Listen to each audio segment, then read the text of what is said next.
You're going to have to forgive me, Mickey, because I've just got to look at the Rotherham United away kit. I've never seen anything quite so atrocious in my life. It's a luminous green with a pattern on. It's like a leopard print across the front of it, isn't it? Can you remember, it was at Arsenal's last season? It was quite similar to that, but I don't think they had the shorts and the socks to match. Yeah, it's a little bit extreme. Anyway, you can tell the two teams are out here at the Western Home Stadium, and we're almost ready to go with our EFL Game Day Live commentary this afternoon, coming to you from League One. Just one of the two games that have survived this international weekend. And we'll run you through the two teams in case you missed them a little earlier. Peterborough with three changes today. Steers in goal, Dornelly, Fernandez, Vallin and Sparks across the back. O'Brien, Brady and de Havilland in midfield, with Poku, Randall and Mothersill supporting Jay Jones, who's up front. As for Rotherham, Dawson's in goal. It's Rafferty, Humphreys, McCart and James. Teehee, Adofin and Powell in midfield, with Wilkes, Clark Harris and Nombe across the front for Steve Evans' side. And they are in their traditional blue, of course, Peterborough, from top to toe. Away to our right-hand side here. There's a good crowd in. The newer stand on the far side is probably about three-quarters full. I'm told by a very good friend of ours, Adrian Dunn. That's where he first used to watch Peterborough. It was an open terrace, and he used to be over there being rained upon and probably in tears a few times through some of the results and performances that he was witnessing. But we'll hope for better this afternoon. And Rotherham are all in a luminous green away to our left-hand side with an interesting print across their shirts as well. The atmosphere building nicely here, and we'll of course keep you across the other game that's kicking off at 3 o'clock this afternoon in League One, and all the other games throughout League Two.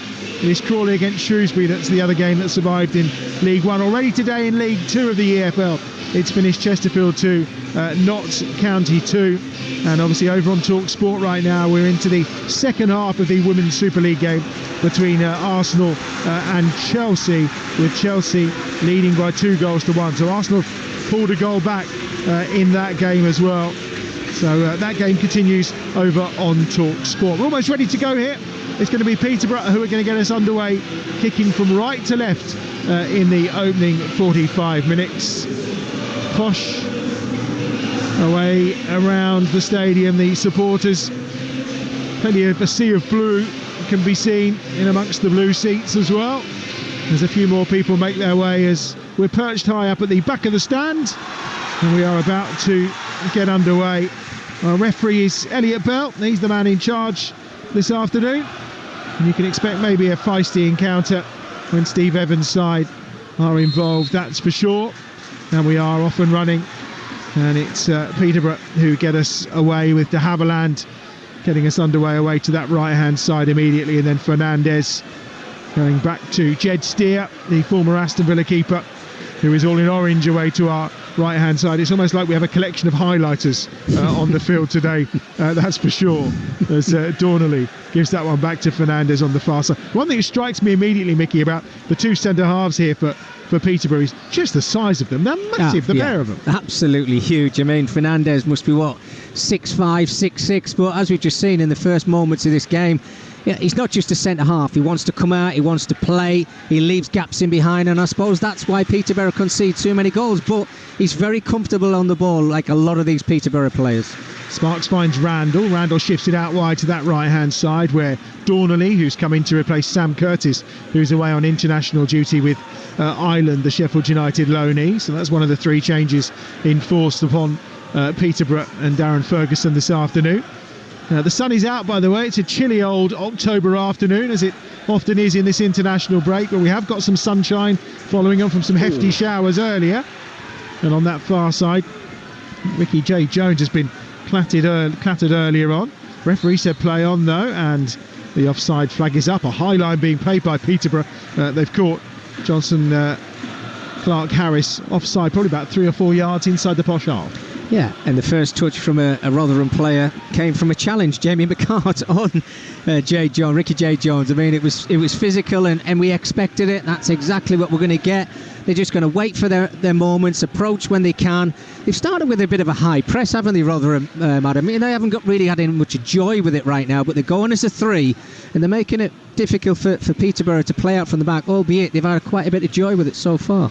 Fernandez getting Dornelly into the game towards the edge of the penalty area. The ball played forward towards Randall, and it's half cleared from the edge of the box on this occasion by Teehee.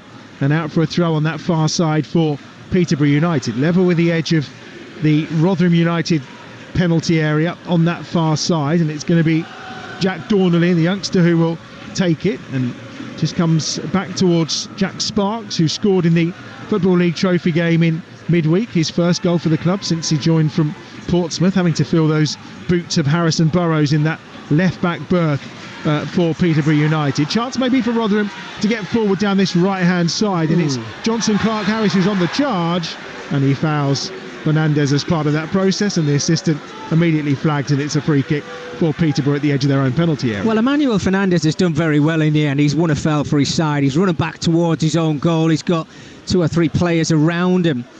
And Clark-Harris, we know he's strong, we know he's physical. He's not going to give you that moment on the ball, and it is a little bit of a shove in his back, and yes, it's the right call, but as a centre-half, I always was told, do not let the ball bounce, just clear your lines, but we know the way that Peterborough want to play. They'll get it back to the goalkeeper, they won't panic about that. Here's Sparks on this left-hand side. All the football being played by Posh early on in this game, which is probably no great surprise. We've been going for 3.5 minutes here on Talksport 2. It remains 0-0, and it's Varlin who just gives it short to Steer, who's comfortable playing it out to that right-hand side. They've certainly got out of this press, as it's forward this time from Fernandez in towards the feet of Randall, who laid it off, but it's gathered up and swept back by Jamie McCart, who goes all the way back to Cameron Dawson, the former Sheffield Wednesday keeper, away to our left-hand side, and he will pump the ball into touch on this near side, and it'll be another throw for the home team. We've certainly settled quicker out of these two sides so far. Oh, without a doubt, yeah. I mean, the footballer playing's excellent. Dawson just got rushed a little bit there, using the pace of Jay Jones. Yeah, Dornelly finds Poku on that far side, cutting inside the penalty area, tries to go towards the byline, and it was well defended by Reece James this time, who ends up conceding, or actually winning the throw on that far side. And there's the outstretch of arms from a few Peterborough players saying, how on earth has that happened? But it is going to be a throw for Rotherham United, level with the edge of their own penalty area, and it'll be Reece James who will launch this ball forward. Well, we know Rotherham have got a settled side as well, not made any changes for this game. Very impressed there with Reece James, because when Poku's running at you, don't know whether he's going to go left or right. A lot of step overs, and as a fullback, you've just got to watch that ball, stand your ground, wait for your opportunity. And he actually made a very good challenge. It was inside his own 18-yard box, so well, kudos to him. Well, the Sheffield Wednesday pick-up for about £400,000, Rotherham United. They've got Wilkes on loan as well, so 2 or 3 of Sheffield Wednesday's players from last season in this starting 11 for Rotherham United this afternoon. Now down this left-hand side, it's Mothersill who's just run that into touch. Almost went down a cul-de-sac there and ends up conceding the throw. Yeah, strange, wasn't it? Well, he never really quite made his mind up of what he was going to do with the ball. Long one over or round the corner, should I say, trying to get beyond Varlin. The chase was on, and it was Sam Nombe who was on the chase but couldn't quite get there, and it's comfortably back to Steer, and now a chance maybe for Sparks to break the press and get clear. Mothersill, nice ball spread to the right hand side where he finds Jack Dornelly, who's just over halfway. Poku comes in field on his left foot again. It's into midfield where he finds Brian Brady, looking to add to his goal from last weekend in that victory over Stevenage. Here's Varlin on the charge down this left hand side, comes back towards Sparks, infield once more to Haviland. Again, a chance maybe for O'Brien Brady here to get forward. He just waits for a moment and then goes back to Varlin, and it's patient stuff from Peterborough. They're just trying to find the gaps in this Rotherham United defence, and Fernandez is almost caught by Johnson Clark-Harris. But again, he gets himself out of trouble, but it's real heart-in-your-mouth stuff at times. Yeah, you wouldn't like to see him doing drag-backs every single time the ball comes back to him. But I think from what I've learned, from what I've seen of Peterborough, Adam, over the last couple of weeks, Darren's learned himself is you can see the centre-halves want to come out and they want to get involved and get into that midfield area. But in the past, they haven't had this. De Havilland's dropping into the position that they vacated, which is quite clever for Darren to pick that up. Whether it works for them or not today is another matter. De Havilland and Varlin combine on halfway, and Rotherham really haven't had any possession at all in the opening 7 minutes of this game. It remains 0-0 here on Talksport 2. De Havilland over halfway, right for the ball clipped out to this left-hand touchline. Sparks is in plenty of space. Now he's closed down by Rafferty, but his ball in is early and it's too low, and it's easily cleared from the penalty area. As far as Dornley, who's made a bright start on that right-hand side, the 19-year-old Englishman, as I say, come in to replace Sam Curtis today, and has had a really confident opening to this game. Yeah, he certainly has, but his quality's got to be better in that final third. He had 4 or 5 Peterborough players breaking their neck to get in behind the back line of Rotherham, and the quality just wasn't there. It was played pretty much along the ground. You just need to get a bit of height on it, see what their physicality is like, because they're a big side, Peterborough as well. De Havilland, who's certainly conducting things from midfield right now, out to Dornley on that far side, hugging the right touchland. Fernandez is back to Jed Steer. A reminder that only Peterborough and Cambridge United are yet to keep a clean sheet in the league this season. They did keep one in the Bristol Street Motors Trophy, live on Talksport 2 in midweek, in that game against Stevenage, where there was that kind of 40-minute rain delay as well. But it wasn't steering goal for that one. It was Bilokovic, who Darren Ferguson admitted this week is starting to put the pressure on Jed Steer due to the lack of clean sheets they've had so far this season. In fact, it's only Burton Albion that have conceded more goals than Peterborough so far in this campaign. EJ Jones coming short. Sorry, I was just going to say, I wondered what Jed Steer's like in the dressing room, being quite a lot older than the rest of the team. Is he talking about Xboxes and TikTok? Probably not. He's probably sucking on Werther's originals compared to this lot, isn't it? Yeah. They are so young. Here's Dornley on that right-hand side. One of those youngsters, just 19. Ball, clever ball. Lovely from Randall. Great turn at the edge of the box. Can he get his shot away? He does. It's half blocked and it's nodded back and it's offside. I think against Ricky J. Jones, who was just applying the pressure that time as Rafferty headed the ball back into the arms of Cameron Dawson. So the flag has gone up. It will be a free kick, but a lovely turn from Randall. No, absolutely top class from Joel Randall there. It was fizzed into him, wasn't it, from Dornley in that right back position, and it was kind of a Cruyff turn on the move, and he just couldn't quite get there quick enough to get his shot away. But excellent football. 11 goals Randall netted last season.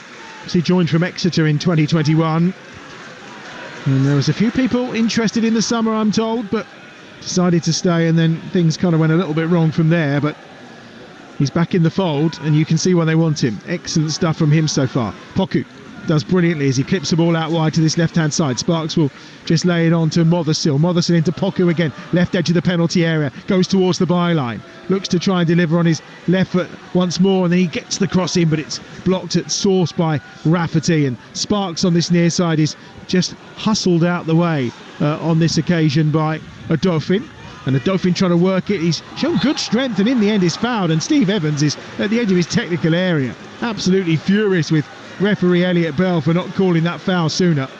But it will be a free kick to Rotherham about 15 yards inside their own half. Well, I know Steve Evans is pretty irate throughout football matches every single week, but at the moment he's asking something different of his players already. He's clearly not happy with the start. I mean, they can't string 2 or 3 passes together at the moment because of the dominance from Peterborough. So I think he's trying to change something up, whether that's just tucking a midfield player in or he's got to track his full back when he gets over the halfway line. But they've just got to try and start turning Peterborough when they get the chance, and then start playing from there. At the minute, I'm not seeing anything from them. They're taking this free kick down this right-hand channel and trying to work the opportunity, and the shot hits the bar, and it's a decent effort as well.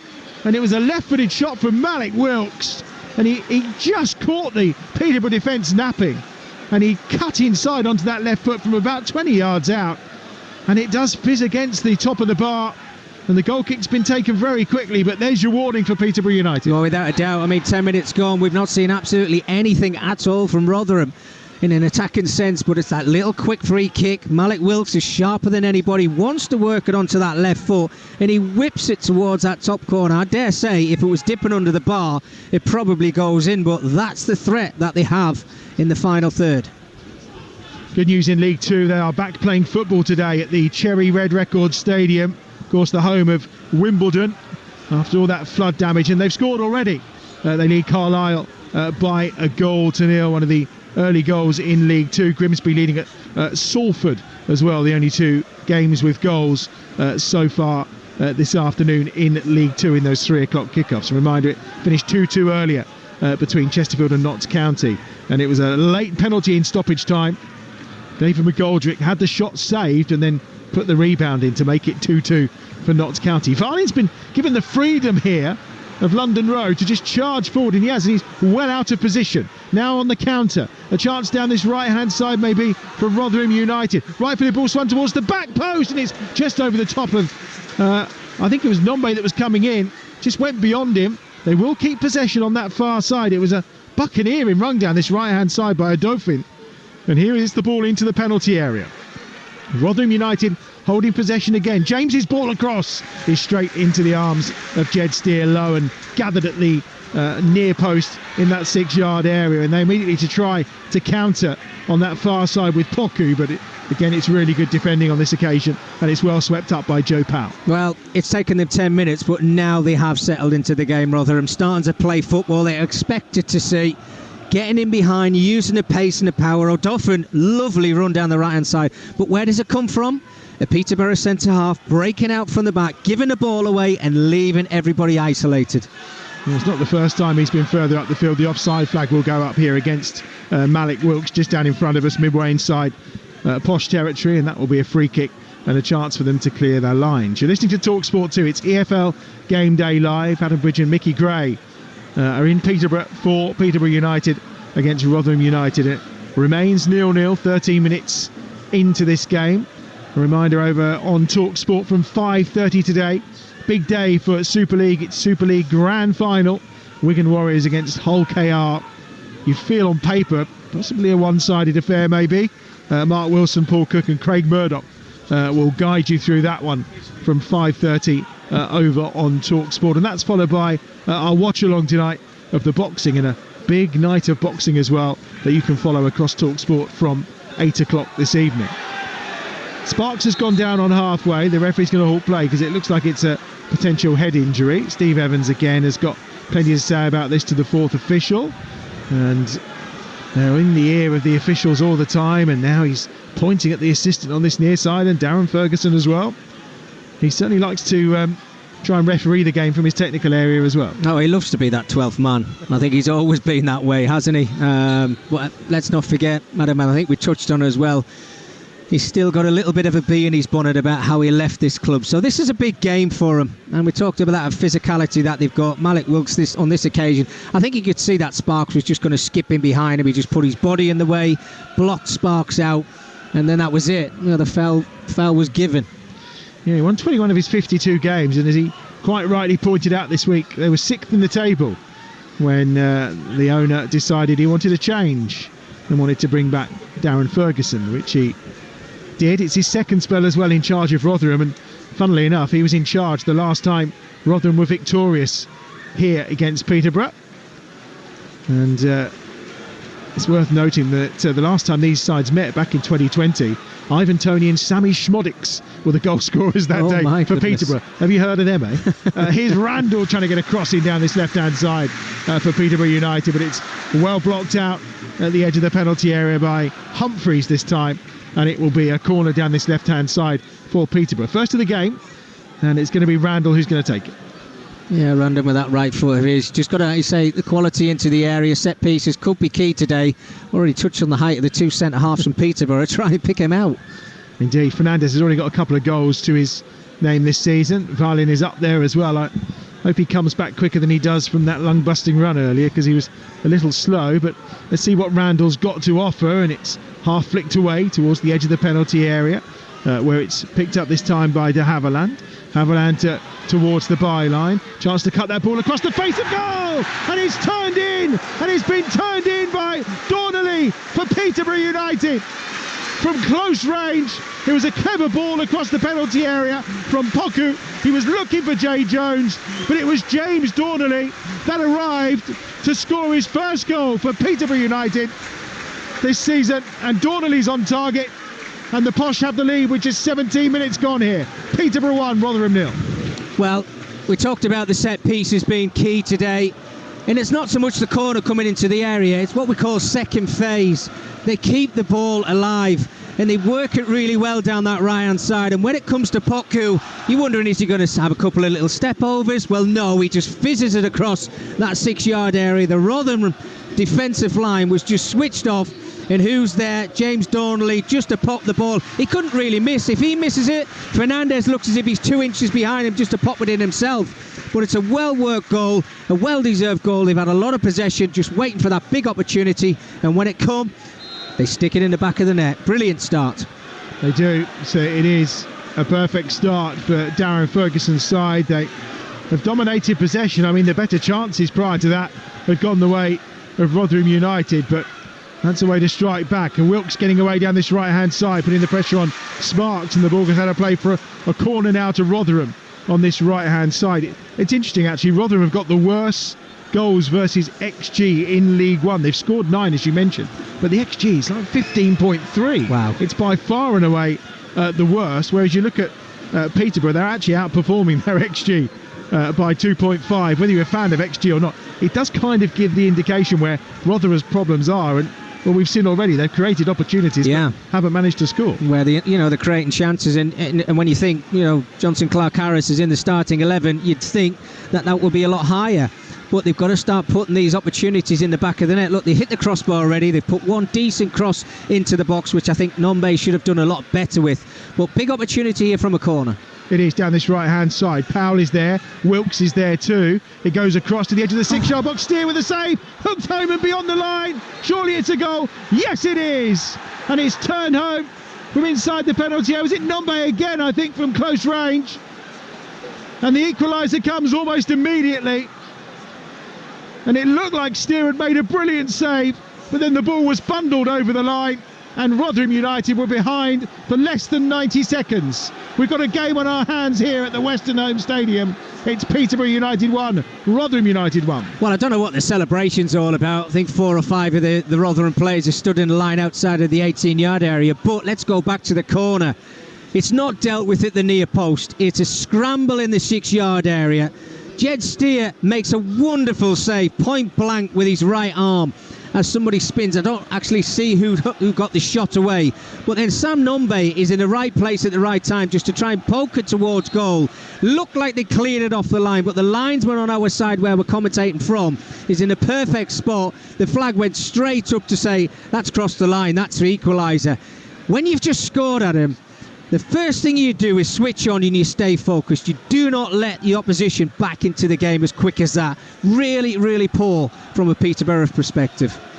Well, Nombe 3-3 now. We mentioned he'd had a rough season last season, hadn't delivered too much, but he's delivering right now for Rotherham United and for Steve Evans. 3-3 for him, and it's one apiece here with almost 20 minutes played on Talksport too. We thought there might be goals, and so far it's delivering, and that's had a play on the far side for what will be a throw-in, probably about midway inside the Rotherham United half on that far side of the field. And now, how do Peterborough respond when you immediately are pegged back? Well, I was just seeing the best and the worst of Peterborough. On the eye, keeping things alive, creating opportunities, putting the ball in the back of the net. But then, when you've conceded as many goals, oh my goodness, just had nearly a half chance themselves again. But don't concede within a minute of getting in front. Give yourself some time. We know they can be patient with the ball. Just keep hold of it. Make Rotherham do all of the hard work, because the minute they're not, I talked about the 2 centre-halves, Adam. How many times have they done it so far in this game? They don't want to play centre-half. They think they're Franz Beckenbauer or something. No, they're marauding through. And they just overplay at times, which is so silly. No clean sheet again. The wait goes on for Peterborough United. Here's Varlin again, another one of those runs. He's immediately run into Wilkes and fouls him in the process. Otherwise, Wilkes would have been away there. And you can see where the arguments are coming from a Dauphin to say, why have you not been booked? And actually the referee now does take his yellow card, and he does point it in the direction of Oscar Wallin, the Swede. One of his former teammates, Gustav Lundgren, is joining in January. He's finishing up the Swedish season before he comes over, but Darren Ferguson saying midweek, looking forward to have him. It's recommended as well by Oscar Wallin's dad, apparently. Here's Wilkes into the penalty area, trying to chase onto that quick free kick. They've done it once already. This time Jed Steer was alert to the danger. Here's Mothersill on this left-hand side, giving it short to de Havilland, and now tucked out wide to the right by O'Brien Brady to find the posh goal scorer, Donnelly, on that far side, who's tracking forward as he raids against those Millers who are defending deep inside their half right now, and it's picked up again by Poku, who gives it out wide to this left-hand side, Varlin. Sparks is now midway inside Rotherham United's half. Back to Varlin again, who's got 10-15 yards maybe to move into here, but this time he goes to the right instead to his fellow centre-half, Fernandez, and they'll exchange passes between them, and now the press will begin, and this time it's coming from a Dauphin, but they've managed to break through, and they've done it with de Havilland, and he's just given the ball away under a little bit of pressure that time by Teehee. And back with Dawson, who launches it forward right-footed over halfway, and the initial header is going to be won by Fernandez, who's always tussling there with Johnson Clark-Harris, who's had a fairly quiet game so far.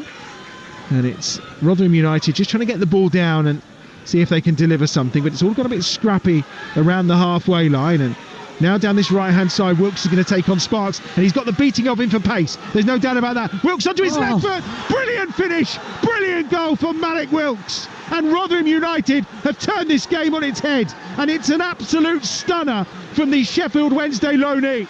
He cut inside onto that left foot. He had the better of Sparks all the way, and he's drilled it from just inside the penalty area from a tight angle on this right-hand side beyond the outstretched arm of Jed Steer. That's a terrific goal, and it's now Peterborough United 1, Rotherham United 2. Absolutely top class from Malik Wilkes. I love to see wide players positive, taking on the fullback. He's got the beating of him for pace. I'm talking about Jack Sparks, because he had him in a foot race. He's then chopped it back onto his left foot, and I was waiting for that curler. Look, he's had one little sighter, hasn't he, by hitting the crossbar already, but this time he keeps it low, and Jed Steer cannot see the ball until late, because I think it goes through the legs of Sparks, and he fires it low into that bottom corner. Well, you talk about direct football. Well, on this occasion, it's brilliant play, wide play from Malik Wilkes, and what a super finish. Well, we talked about his physicality, but there was his physicality and his pace as well, wasn't it? It was terrific from a player. I mean, he only had made 15 championship appearances last season, the majority from the bench for Sheffield Wednesday, so was happy to get the move to play some football, even if it meant dropping down into League One. And he's one of those players who almost completed the Yorkshire set. There's just a couple missing for him, because he's had time at Hull, Barnsley, Leeds, Doncaster. He's worked his way around the county. And, I mean, when you see quality like that, you wonder why he's had so few opportunities at Sheffield Wednesday. Yeah, I mean, you say, is he the player that needs an arm around him, or is he one of those players that needs to kick up the backside? Well, whatever they're doing with him right now, I mean, that's first class. It really is. It's a wide player. All you want him to do is, in a 1v1 situation, make something happen, whether it's a cross or whether you're creating an opportunity for yourself. That was just absolutely top class. Burst of pace and a wonderful finish. Second goal of the season for him. He scored against Huddersfield, and he's notched number 2 and did it in real style. And just that physical presence of that front three for Rotherham United of Nombe, Wilkes and Clark-Harris is causing Peterborough United all sorts of trouble here. This time he can't keep the ball in. It's gone out of play, and it will be a goal kick for Steer away to his right-hand side. Could the keeper have done better, or was it just a... I think he saw it late, Adam, given the benefit of the doubt, Jed Steer there. Look, there was a couple of bodies in front of him, and I was expecting a high curler towards the top corner. To keep it low, very clever, and I think it made it more difficult for Jed Steer then to get down to the ground, down to his right-hand side, and before he did, the ball was past him. Tranmere Rovers 0, Bradford 1 is the latest score from League 2, and Salford City, they've equalised against Grimsby. Salford 1, Grimsby 1, and still in the Women's Super League over on Talksport there into the last 10 minutes or so there. Live commentary continuing of Arsenal 1, Chelsea 2 as things stand in the Women's Super League. That's over on Talksport right now. If you are listening via the Talksport app, of course, you can just switch between stations, and if you don't have the Talksport app, then what on earth are you playing at? Here's Varley, who clears from the edge of his own penalty area, and it's out for a throw on this near side for Peterborough United. Young group of players, Mickey. You've got yourselves in front. You've then suddenly been, in the space of about 5 or 6 minutes, you're suddenly 2-1 down. How do you regroup? Well, they haven't over the last couple of weeks, have they? I think, Birmingham City, 2 goals in front. I know a lot of sides are going to probably feel the wrath of Birmingham, but I think the Stevenage game, it looked like they were hanging on at the end of that one. They could have come back and easily got a 2-2 draw in that game. When it keeps happening, there's an issue. And I keep looking at these two centre-halves. Yes, very good on the ball. They're very confident. Fernandes and Valen I'm talking about now. But the gaps that they're leaving in behind when they're kind of marauding into those midfield areas. And let's not forget, Valen's given the ball away 3 or 4 times. It causes a problem. And when that forward line of Rotherham, they have a little look up. They go, my goodness, I've got 60 yards of space in behind me here. They're going to create chances and score goals. And now they find themselves behind, chasing the game. Towards the edge of the penalty area for Peterborough. Randall picks it up and does well. Just holding it up nicely. He's just looking for some support and some options because everyone's back for Rotherham United. There's a sea of those bright yellow jerseys. On that far side, it's Poku who picks it up and is on the charge towards the angle of the penalty area. Gets towards the byline. Poku's done brilliantly. Gets the cross over and it's just beyond the head of Motherseal and out the back end of the penalty area. And it's near side where Sparks will let it run, thinking it had got a touch. But I missed everyone, and it means it's now a throw-in on this near side for Rotherham United. Well, Jack Sparks, I mean, he's been under a little bit of scrutiny, hasn't he, since he came to the club and he started playing week in, week out. As we talked about, you know, when Harrison Burrows leaves, it's very hard shoes to fill. But his defensive work hasn't been brilliantly. Malik Wilkes obviously skipped past him too easy for their second goal. We have to stay switched on. You can see the ball's flown across the 18-yard area there. No touch whatsoever. The last touch from one of his players, Poku. Don't let the ball run out. And he had a lot of time to keep that ball in play. Long ball punted forward this time for Nombe to chase, and he's got the better of Dornley on that far side. Nombe slips it in once more. Surely there's an offside flag coming, is though it's gone side netting. And actually there was no offside flag at all. Well, you thought Teehee had nipped round the side and that demanding actually that it's should be a corner. It's not going to be given a corner. Maybe a doffin actually, but I thought there should have been offside flag coming there. But no, Adam, I have to say, I was watching the move at the time, and Nombe he's played the ball at the perfect time. It looks because the player then runs into an offside position, but it was absolutely perfect. It was not offside. They looked like they were waiting for it like I was, but it wasn't coming. And he perhaps should have done better with the opportunity. Could have been 3-1. Instead, remains 2-1 to Rotherham United. So that ball's clipped forward from midfield by a Doffin. Only as far as Valen at the edge of the penalty area for Peterborough United. We've almost had, half an hour at the Western Home Stadium. You're listening to EFL Game Day Live on Talksport 2, your home of the EFL, of course, where we bring you exclusive national radio commentaries in the Championship, League 1, League 2. And of course those all-important playoffs exclusively at the end of the season. And the counter's on here again, and it's Clark Harris who's trying to get there, and Fernandes is really casual, and Nombe just closed him down, but he in the end got it back to steer, and it's cleared out by de Havilland from the edge of his own penalty area. And then there's a foul on Malik Motherseal on this near side, and it will be a free kick for Peterborough midway inside their own half. And every time Rotherham come forward, they look dangerous. Well, they do, Adam. And look, I don't want to keep criticising the same individual players, but they're making mistakes, Fernandes and Valen.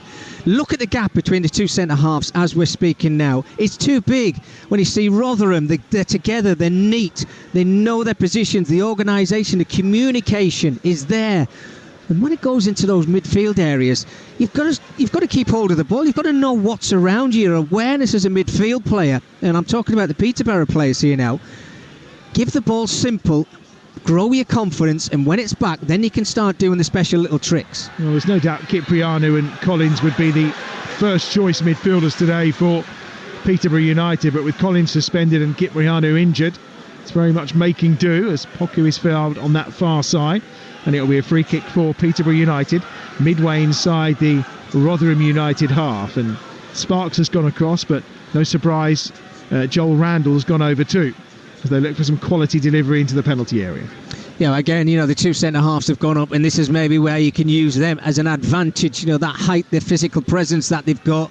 We talked about the corners, now it's free kicks. Randall's ball swung in, it's low again, and it was almost orderly for a second time at the edge of the 6-yard box. But it's gone out of play to what will be a goal kick. Dornley is furious because he's adamant that got a touch and he's going to get a yellow card. So he's got a goal to his name and now he's got a booking too. It's going to be a goal kick. You're never going to change the referee's mind. No. No, you're not. And he's now going to have the danger of Nombe running at him when he's on a booking. And he's actually been Peterborough's best player, James Dornley. He's got one goal today, but he's looked very good on that right-hand side. He's composed, he's got some great quality, loves getting into the final third and around that 18-yard box. As that ball's whipped in, you can see he's gone to ground, he's slid in. You can see why the referee, Elliot Bell's given the goal kick. As it's running out of play, he's furious, and silly boy's now got himself a yellow card. You just got to keep your mouth shut. Yeah, James Dornley into the book. And it's Rotherham United who try to take advantage. Nombe on that far side. Skipping round, he's taking on Dornley now, and he's happy to do it. Feeds that one back, left-footed ball played in towards the penalty spot where Sparks is there to try and get it clear. It was Rhys James with a delivery, and now maybe a chance for Peterborough United to break. Mothersill, he's got Randall going downside, he's going in the middle. Here's Ricky J. Jones, first touch of the game, you feel like, for Ricky. Here's Poku at the edge of the penalty area. Now onto his right foot, he goes round the outside, and it's again Rhys James who gets the block in, and it's out for a throw on that far side. Yeah, well, Poku's a real threat, isn't he, over that right-hand side again? You know, he's going to skip it left or right. You don't know what he's going to do, but he's very direct. And they have to try and get him involved in this game a lot more. They've just got to try and grow and build and try and get that equalising goal, but then start to use a little bit of nous. Maybe that'll have to come from Darren on the sidelines, just to say to his players, right, calm yourselves down, be patient. Mothersill's done well. He's got it forward to de Havilland, but it then is taken away off of his toes as he tried to slip that pass through, and it finds Joe Powell for Rotherham United. Nombe down that left-hand side towards the edge of the posh penalty area. Nombe again just goes short and finds James, and Peterborough with defending to do here. Nombe just cuts infield. He's just keeping the ball and using his physical presence to just hold play up, and he'll go back to the two centre halves, and just very comfortable for Cameron Humphreys to go back to Cameron Dawson, who goes high up into the afternoon sky as the sun comes out again here at London Road. And now an opportunity to drive forward for Teehee this time.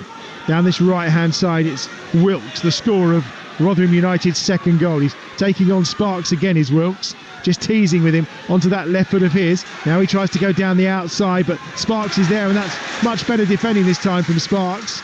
But it's still picked up by Teehee on this near side, and now into Wilkes, who just rolls Sparks and goes towards the edge of the penalty area where O'Brien Brady's there, and that's going to earn Wilkes a yellow card as well, because he's committed the foul as O'Brien Brady was about to run away with the ball.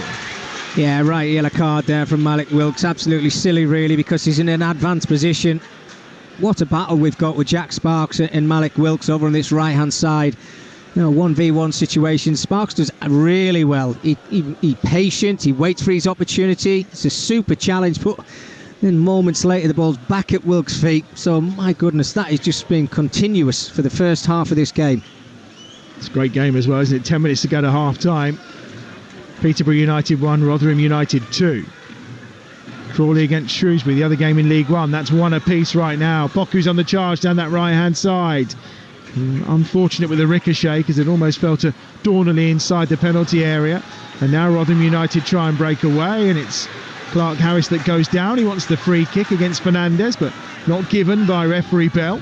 And an opportunity for Peterborough United to build with Valley. Infield he goes to O'Brien Brady. And now to Vallin again. Towards the edge of the penalty area, Mothersill makes the run. Here's Sparks.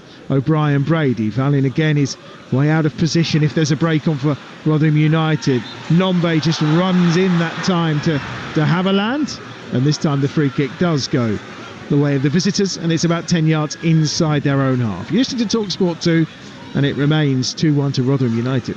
Just what I was speaking about, Adam, there. You know, the ball's played into de Havilland from O'Brien Brady, and having that awareness of knowing what's around you. You know, you're turning without feeling a midfield player and thinking, right, how much space have I got? Tries a little flick and then a cheeky little nutmeg. Well, if you're winning 2 or 3-0, then try those things. But always, first and foremost, do the simple things first and start to grow into the game. They're being outplayed now in midfield. They're being overrun in the final third, and they're starting to worry about it. Dawson picks out Nombe on that far side. He's got Poku for company. Gets the better of him onto that left foot. And it's a cross that could have been inviting, but in the end is straight into the supporters away to our right-hand side. And that will be a goal kick for Peterborough United. Reminder, tomorrow we've got Nations League football for you live on Talksport. What can Lee Carsley and England do following that defeat against Greece on Thursday night? The game in Helsinki is live here on Talksport.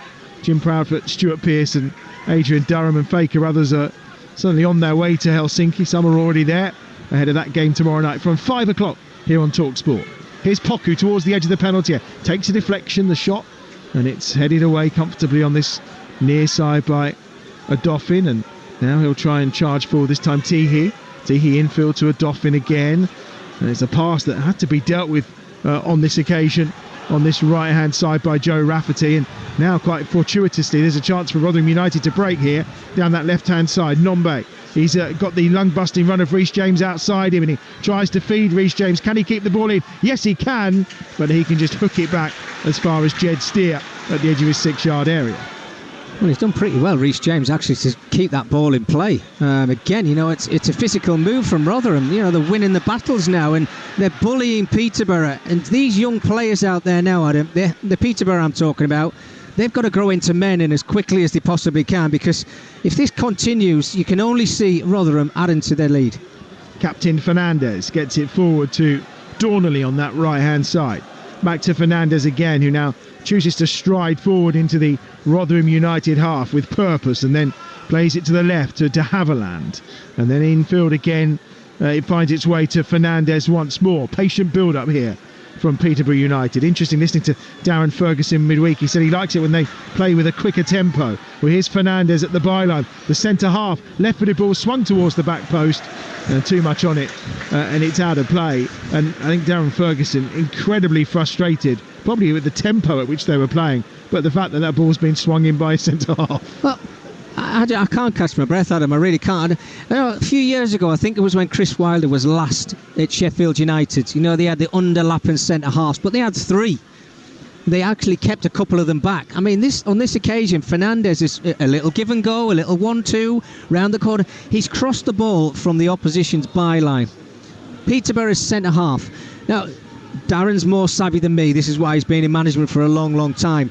But for me, what I'm seeing is 2 centre-halves that are not playing in sync with each other. Full-backs that are bursting over the halfway line, and they're leaving themselves isolated too many times. Valin in the physical battle that time with a Dauphin, and now Wilkes on this near side. He's got Sparks around him. Wilkes holding the ball up. Sparks does well this time. He's got Randall for assistance, but Wilkes' persistence pays off as he wins it back again. He's now on his knees over the football, with Randall just nipping in from behind to try and win possession, but it's given away again. Now here's Teehee down this right hand side. It's blocked that time by Randall, and out of play for what will be a throw on this near side for Rotherham United, level with the 6-yard box. You see the high fives right in front of us, can't you? The players, because the tenacity from Wilkes, Clark Harris, Nombe as forward players, or Dauphin helping them out as well, Teehee as well. I mean, it's too much for the Peterborough players. They've got to get on the same page. Former Portsmouth man Joe Rafferty with a throw. Given back to him by Wilkes. Gets it in at the second attempt. Sparks nodded up into the air around the penalty spot. Nodded forward towards the danger zone and Johnson Harris, but there's a foul in there, and it will be a free kick for Peterborough and a chance to clear their lines. 4.5 minutes remaining in this first half. You're listening to Talksport 2. Goals elsewhere this afternoon in those games that are on in League 2. Cheltenham 0, Swindon 2 as things stand. Wimbledon back playing at home. They lead Carlisle by 2-0. And elsewhere, no other goals to add in League 2, and it's Crawley 1, Shrewsbury 1 in the other game that's happening in League 1 this afternoon. Here come Rotherham United again, up towards halfway. Ball slipped down this near touchline, but it's intercepted by Jack Sparks, and now in the middle of the park. Good bit of play that time by Randall, who always seems to have plenty of time on the ball. Sparks is forced back by the attention of Wilkes. Instead, he manages to find O'Brien Brady in the middle of the park, and again another one of these youngsters, just 20 years of age, but he's already on to his 5th start of the season, his 8th appearance for Peterborough United already. On that far touchline, Poku will come in field. Dornelly's gone outside him. Poku's forced to give it to Fernandez, and it's the patient build-up again coming here from Peterborough. Darren Ferguson encouraging Sparks to find Mothersill down this left-hand side, who we've not seen too much of in the opening 41 minutes of this game. Mothersill goes infield and goes square to Fernandez, who's darting forward again for Peterborough. Now he finds Poku on that far side. He's got the run on Reece James on his left foot, pings the ball across, and it's poked over the bar by Ricky J. Jones in the 6-yard area. And that's a real opportunity that he'll probably feel he should have done better with. It's a one-man show for Peterborough with Kwame Poku over on that right-hand side. You know, he's got the life of Reece James when they're in a 1v1 situation, whether he's going left or whether he's going right. His end product's been very, very good. It's a great ball into the box, but Ricky J. Jones, I think you mentioned it, Adam, I think he's touched the ball once, maybe twice. That's a half opportunity for a striker. You know, you just got to throw your body at it. If you make contact, it might just drop into the back of the net. But if I was Darren Ferguson, I would say get the ball out to that right-hand side as quick as you possibly can. Mothersill, for me, he's dropping too deep. He's playing more like a central midfield player tucked in. He's got the ability and the quality to go and beat players, but you can't do it from the halfway line every time. Peterborough win it back with a bit of physical work of their own this time. And Jay Jones is being held on to by Cameron Humphreys there. And he does win his side the free kick, 10 yards inside Rotherham United's territory. Steve Evans is furious with that decision, but it was almost a rugby tackle. I think it's fairly justified, and Elliot Bell, the referee, probably got that one spot on. Now a chance to try and find Dornley again. Fernandez, he went for the difficult pass in between players when there was an easier one to Poku on that far side, but Dornley will take the throw for Peterborough on that far touchline. Gets it down to Fernandez, who finds the Swede Varley at the edge of the centre circle. Here's Sparks on this left-hand side, one of 3 former Portsmouth players out there on the pitch between both sides today. And again, it goes forward to Fernandez on that right-hand touchline, into the shadows here at the Western Homes. He tries to slip it down the line to Poku, but he's beaten to it. And now there's the counter on that far side, and it's a decent counter as well. As charging forward that time was Powell trying to get away, and he gets it up to Clark Harris, who's rattled by Varlin, but they keep possession, Rotherham United. 90 seconds to go in this first half. They lead here at the Western Homes by 2-1, having fallen behind to that Dornley goal. Didn't last long before it was cancelled out by Nombe and by Wilkes. Peterborough have possession, midway inside their own half. Late afternoon sunshine reappears, and it's forwards over halfway to Mothersill, who's cutting infield onto that right foot of his. He's being tracked all the way this time by Rafferty, but he gets it back to de Havilland on halfway. Right-footed ball finds Fernandez at the edge of the centre circle on that right-hand side. Again, Peterborough trying to push forward into that Rotherham United half, searching out that equaliser before half-time. Poku is fouled on that far side by Nombe, and it will be a free kick for Peterborough United midway inside the Rotherham United half, a couple of yards in from the far touchline. Yeah, decent build-up play from Peterborough, but really not getting anywhere with it. A lot of possession around that central area, and again, I said, work the ball over to that right-hand side. This time Kwame Poku does pick up the ball, but he's then man-marked. Nombe is not going to give him that half a yard to skip by him. He uses his physical presence, yes, a little bit too much on this occasion. Left-footed Sparks is going to swing this free kick into the danger zone. Oh, and how on earth has that not been turned home? Fernandez is there inside the 6-yard box. We've got 1 minute of time being added on at the end of this first half, and well, that must have been close to being 2-2. I'm just wondering whether that actually come off the post. I mean, we haven't got any replays here. I mean, it's a decent ball into the box this time from Jack Sparks. And Fernandez gets in behind, he gets contact with the ball there. I just wonder whether that's ricocheted off the post, because it looked like he couldn't miss. Well, it remains 2-1 to Rotherham United, and Nombe here has got it just inside the visitors' half, and he's gone on the charge forward, and Clark Harris has tried to pick him out, and it's a foot race here that's going to be won this time by O'Brien Brady, but in fact Nombe's got there first, and he pulls that one back, and now a chance to make it 3-1. And it is, and it had to be Johnson Clark Harris. The simplest of goals, the simplest of finishes for Rotherham United, who have turned this game on its head. It's a brilliant strike, but so simple, and the defending from Peterborough United is absolutely appalling. Too easy for the former posh man to score against his former club. And as we head into half-time, it is Peterborough United 1, Rotherham United 3. Well, I'm gobsmacked of how that goal actually come around. I mean, they looked like there was no pressure on the back line of Peterborough whatsoever. A simple ball played down the line, which should have been challenged by O'Brien Brady. He lets the wide player pick up the ball, keeps it in play. It's a lovely little reverse pass, and Clark Harris, it's the first touch, isn't it? He just gets it away from everybody, and then he rifles that one low underneath Jed Steer. Gives him absolutely no chance with a pace and a power, but how can you get yourself into that position in the first place? Get to half-time, you're 2-1 down.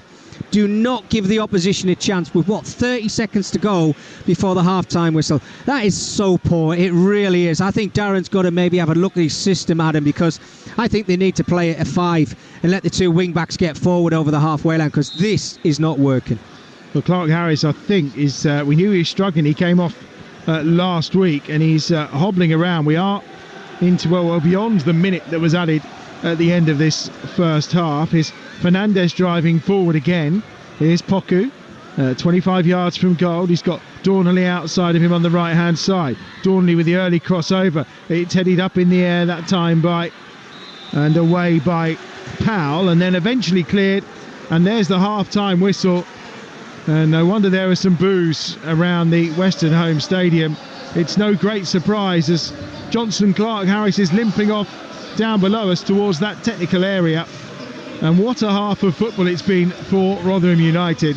They fell behind to a goal from James Dornley, his first for Peterborough United, and it was a finish from close range after good build-up play again from Kwame Poku, the League One Player of the Month for September. But then it wasn't long before the equaliser came. Nombe turning home from close range after a good save from Jed Steer, and the ball being adjudged to have crossed the line. And then the second goal coming courtesy of a brilliant finish from Malik Wilkes as he got the better of Jack Sparks. And then right on the stroke of half-time, who else was it going to be but Johnson Clark Harris to make it 3-1 to Rotherham United. And I mean, Mickey, let's start, as we look back at the first half, let's start with the defending, because I mean, for me it was all summed up with that third goal.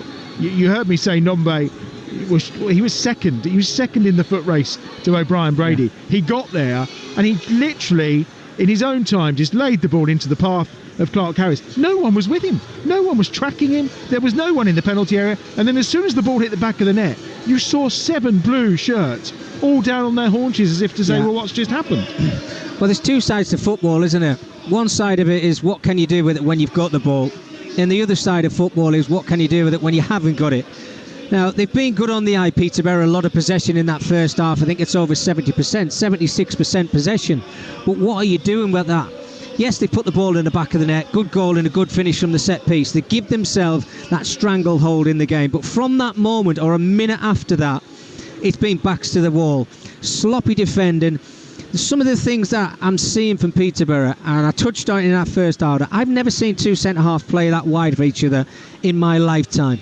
I can understand why they're doing it, because they're a possession-based team and they're trying to make the pitch wide and they're trying to make it as big as they possibly can. But then you've got Sparks and Dornley, who I like Dornley on the right-hand side. When they break forward with one of the centre-halves, then you are isolated. It's 3v2 situations, 2v2 situations, and they're not winning any of those battles. They're being outplayed, they're being out-physical, and it's just, when you look at it, it's men v boys when they haven't got the ball. And they're starting to panic, they're starting to worry. It's a young side. Yes, it's a side that's been put together as well. He's had to make those 3 changes today, and it's not working for them. I mean, 3 of the worst goals I think you'll see from a defensive side of things that I think you'll see through the whole of the season. Really poor. Well, we know that's been their problem so far this campaign, and that those issues continue. But let's take nothing away from Rotherham United. It could have been very easy, bearing in mind, as we mentioned, 4 wins in 50-odd away league games, to have gone down and behind in the manner they did. Boy, did they respond. And Nombe's goal, yes, it was a goalmouth scramble, but the quality of the finish from Wilkes and then the quality from Clark Harris, I mean, 2 terrific finishes. Absolutely brilliant. They really were. I mean, I couldn't pick Malik Wilkes up any more than I did. You know, I love to see a wide player in a 1v1 situation say to his fullback, right, which way am I going to take you? He outpaced him, he chopped it back, he got it onto his stronger left foot, and he fired it low into the corner. Yes, Jed Steer saw it a little bit late, but it's still an outstanding finish and a wonderful goal from their side of things. The Clark Harris one, I mean, you touched on it there. Nombe has got no right to win that ball. I think O'Brien Brady, the ball's just inside of the penalty area, wasn't it? And I think... Get it in the stand. Yeah. Put it in the stand. But is he thinking, I can't go to ground, so I'll stay on my feet, I'll win the foot race, which he doesn't do. Nombe picks up the ball, he keeps it in play, and that little reverse pass and a touch from Clark Harris, and the finish is absolutely fantastic. It really is. The second and third goal for Rotherham, and you have to say they deserved it. It's been a great game, I have to say, and I said Peterborough on the eye are very good, but the chances they take are going to cost them. But how can a Peterborough player leave Clark Harris unmarked? I mean, it doesn't even bear thinking about, really, does it? Mickey Gray then with his analysis of the opening 45 minutes here at the Western Home Stadium. Well, we wanted goals, we predicted goals, we've got goals. Not the afternoon that Peterborough United wanted, though. We'll see if they can turn it round in the second 45 minutes when we come back. You're listening to EFL Game Day Live. It's the totally immersive football experience. Right foot it. Oh, what a goal! EFL Live on Talksport 2.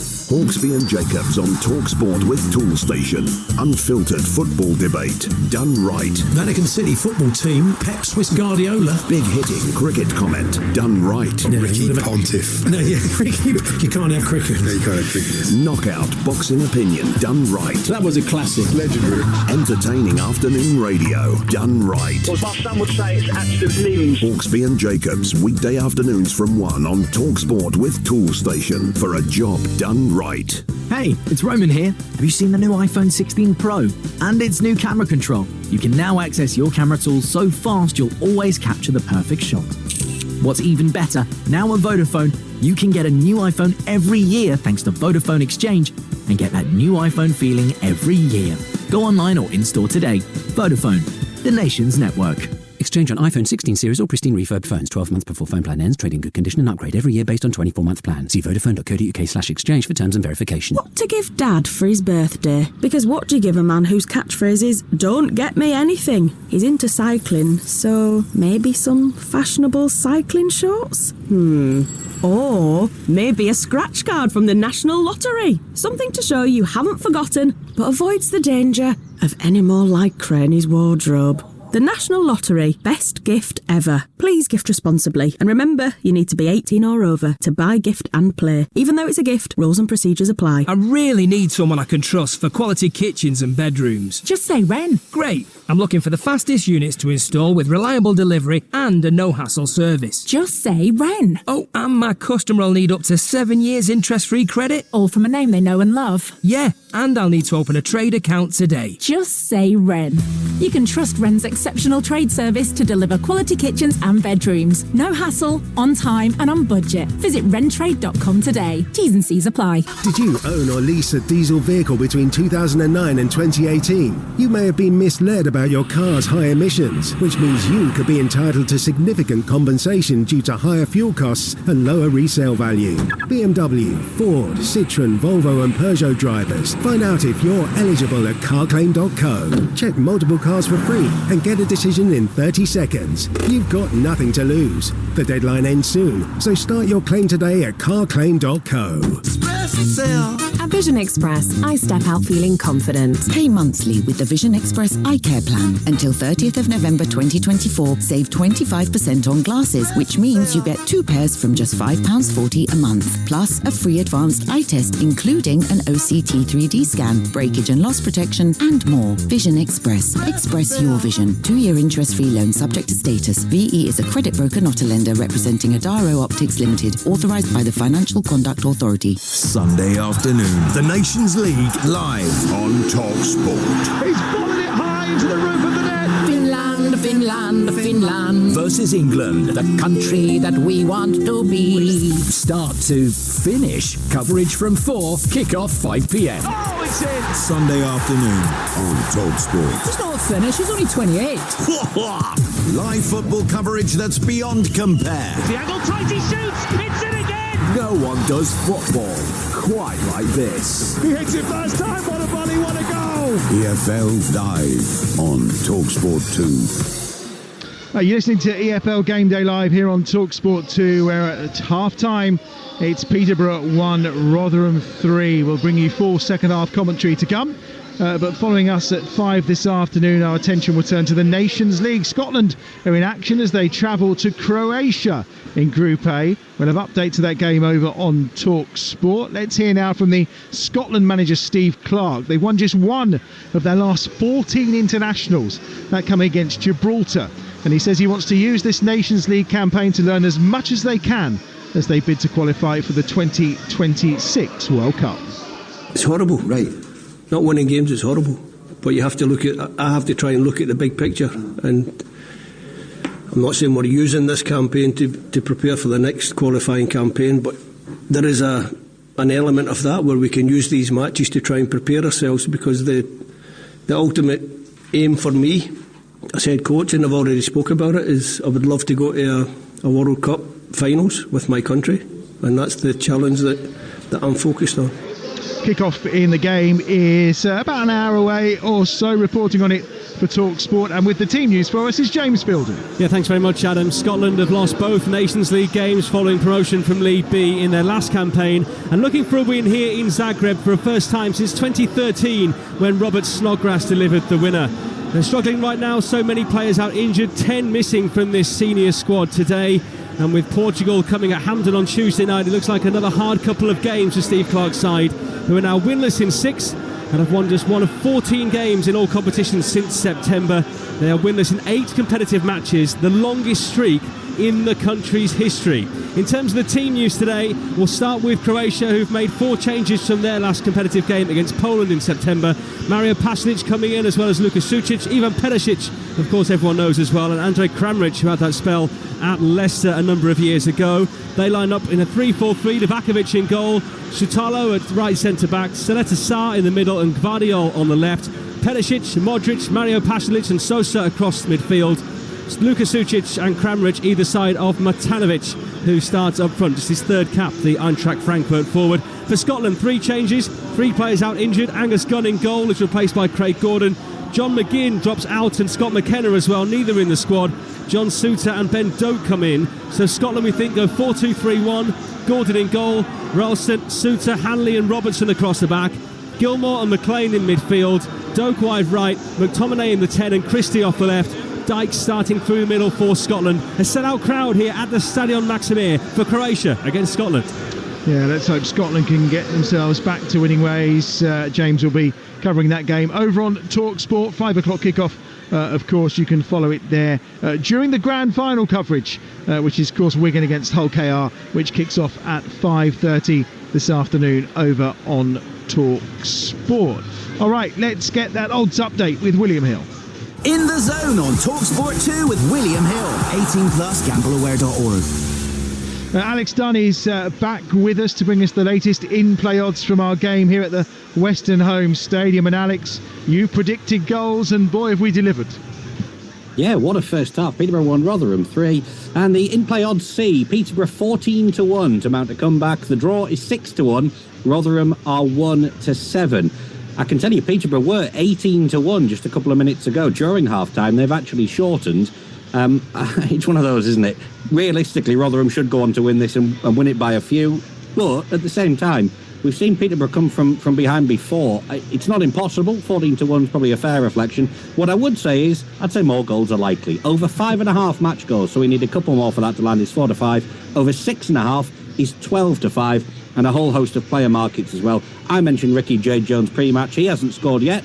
Most of the other players on the pitch have. He's 19-5 to score any time in play. I was going to say, given some of that defending, I expect that goals tally might go up a little bit, yes. The other game, of course, getting underway at 5 o'clock is in that Nations League. Scotland desperately trying to get back to winning ways. What's the odds like on the game against Croatia? Yeah, Croatia are short at 2-5. The draw 17-5. Scotland are 6-1. I say Croatia are short when you trot out stats, as you mentioned there, as the fact that Scotland have only won one of their last 14, and that was against Gibraltar. You can sort of understand why.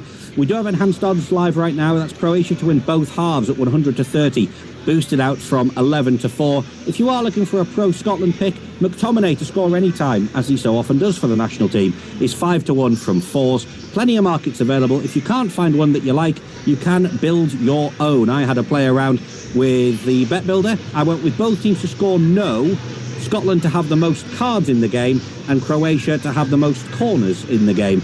thought that might be the way to play it, and you put those three together, you get your 25% boost on that as well. That weighs in at 16-5. That's before your boost. Using your boost, you're getting a price of around about 4-1. So plenty of different ways in, plenty of markets available, and of course we've got Impact Sub live on that game as well. So if your player does go off, your bet will still stand with whoever comes on for him.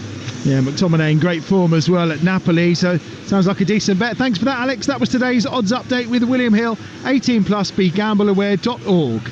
In the Zone on Talksport 2 with William Hill. 18+, gambleaware.org. Teams back out here at the Western Home Stadium. There is going to be a change for Rotherham United, which is probably no great surprise. Jordan Hugill is coming on.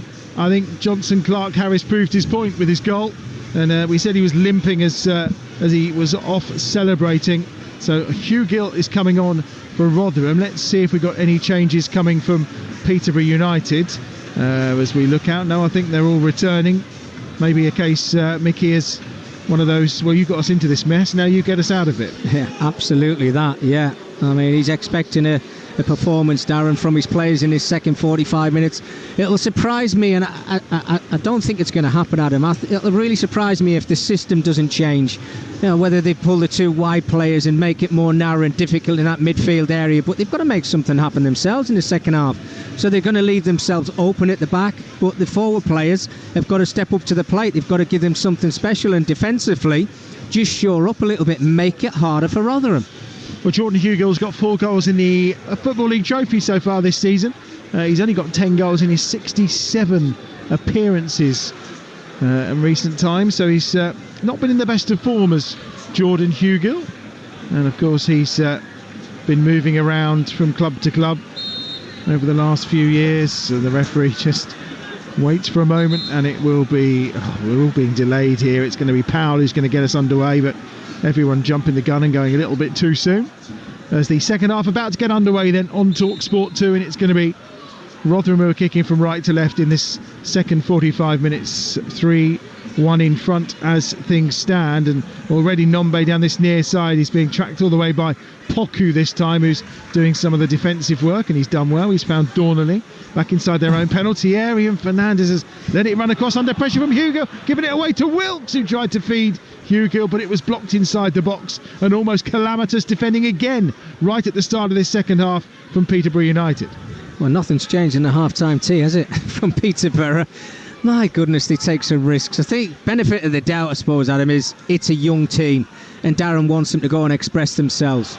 Well, a chance may be now up the other end for Randall to get the better of Humphreys. He pushes it out to Motherseal on that far side, who's literally manhandled to the ground, that time by Joe Rafferty, and it will be a free kick on that left-hand side for Peterborough, about 25 yards, 30 yards out from goal, about a couple of yards in from that far touchline. Well, maybe some of the Peterborough players need that little kick up the backside, I suppose, if you, for want of better words, because just to spring them into life, because they're not at the moment. They're second best in everything, but they've got to come out in this second half and make something happen. Sparks is over the top of this, as is Randall as well. It'll be the left foot maybe out swinger of Sparks or the right in swinger of Randall. It's Sparks, and it's not the best of deliveries because Wilkes is at the edge of the 6-yard box to get it away first time, and it's clear that time from Powell, and then it's one in the middle of the park by O'Brien Brady, who's fouled in the process, and it's another free kick for Peterborough. This one probably about 5 or 6 yards further back, but far more central. Yeah, they're going to get opportunities, Peterborough. You can see Rotherham is starting to drop a little bit deep. They're hanging on at the moment to that 3-1, albeit there's a long way to go in the game. But the more Peterborough can play in Rotherham's final third, they're going to give themselves those opportunities. Ricky J. Jones can't be any worse than he was in that first half. Sight of the coaching staff in the technical areas all shielding their eyes from the sun. It's very bright and right in their eyes down below us. Here's the free kick, this time Randall, and again Sparks are over it. Might be more suited to Randall this time on his right foot. He may even fancy his chances, but it's about 35 yards out. There's plenty of the big men forward as well for Peterborough, and it is Sparks who delivers over the top. Comes to Dornelly at the edge of the penalty area on this near side. Dornelly keeps it alive, and he gives it on this near touchline to Kwame Poku, who's on the charge towards the byline on his right foot. Takes a deflection, and Dawson has to punch it away. Only as far as Randall in the box. Randall then onto his right foot. Tries to find a working and shooting opportunity. Then he goes down under the challenge, and he's given a yellow card for the dive. Well, it just went down too easy, didn't he, Joel Randall? Showed very good feet, I have to say, because they kept the ball alive through Poco on this right-hand side, deflected cross. And when Joel Randall, the ball falls to his feet there, I just think to yourself, you're a midfield player, get that half a yard, get your shot away. If the referee sees something in it and there's a foul, he might then give the penalty. But in that situation, no, just not strong enough. Running through the two teams, Peterborough was steering goal. Dornley, Fernandez, Varlin and Sparks across the back. O'Brien, Brady and de Havilland in midfield with Poku, Randall and Mothersill. The three tucked in behind Ricky J. Jones. As for Rotherham, it's Dawson in goal, Rafferty, Humphreys, McCart and James. It's Teehee, Dauphin and Powell in midfield. And now it's Wilkes, Hugill and Nombe up top. The front three all scoring in that first half of Rotherham United. Clark Harris, the former Peterborough player, of course, substituted at half-time with a bit of a calf injury. Here come Peterborough with Fernandez on the ball, as he's been so often during this game. They dominated possession in the first half, Peterborough, yet found themselves 3-1 down at half-time. Fernandez again, over halfway. Again, the build-up play is quite slow. Infield it goes to the turning youngster O'Brien Brady, who then gives it nice to de Havilland, and now some room for Mothersill on that far side to cut onto his left foot and across to Ricky J. Jones. Chance to finish for Sparks. How on earth? Well, it's been blocked. He was 4 yards out, Sparks, as he came onto it, and it's taken a deflection and gone high over the crossbar. And that's brilliant defending, because that would have been 3-2. I mean, it's fantastic play. The move itself is excellent. Well, they've got a corner coming up here now, but Mothersill, I've been waiting for him to take his full back on. He can do it. Put a great ball into the box, but my goodness, great defending. Sparks gets the corner over, and it's an own goal. And it's 3-2, and Peterborough United are back in it. Final touch coming off a Rotherham United player. It was a brilliant delivery from Sparks, and it leads to an own goal. And now it's game on at London Road. It's Peterborough United 2, Rotherham United 3, and listen to the crowd. Well, there's no doubt Peterborough have come out and they've been the better side in the second half. I mean, Sparks should have put the ball in the back of the net. Brilliant last-ditch defending from Rotherham. But from the corner, it's better quality. And it's Ricky Joe James. He's the one who gets himself just towards the edge of the 6-yard area there. He makes a nuisance of himself. He gets a little bit of contact on it, but you're probably right, Ad. It's probably took a little slight deflection of one of the Rotherham defenders. But it's game on again. It's just end-to-end football. Indeed it is. Peterborough United 2, Rotherham United 3. It's always a key sign when no one celebrates. It's always a surefire sign that the last touch has come off a defender. There's no doubt about that. Did go up for the header. We'll wait for confirmation who's been given the own goal. And it looks like it's come off Joe Rafferty. So, Rafferty with the OG. And it really is game on here. We don't need many games in League One for an exciting afternoon, and this is it. Fernandez tried to play that to Dornley. He'd gone wandering. Luckily, Poku thought, oh, I'll pick that up instead, and just about keeps it in play. And Peterborough United coming forward again. Varlin on the charge down that left-hand side. They're re-energised, there's no doubt about it. Mothersill now attacking Rafferty on that far side. Mothersill still going. He's got through the first one, lays the ball back, and he's laid it back into the path of Teehee, who gets it clear. Then there's a foul on the far side, and it's going to be a free kick for that challenge on Varlin. The crowd are up for this, and Mothersill has suddenly come into this game. Yeah, he has, and I think Darren said to him he needs to push forward a little bit more. You can see how more advanced he is now.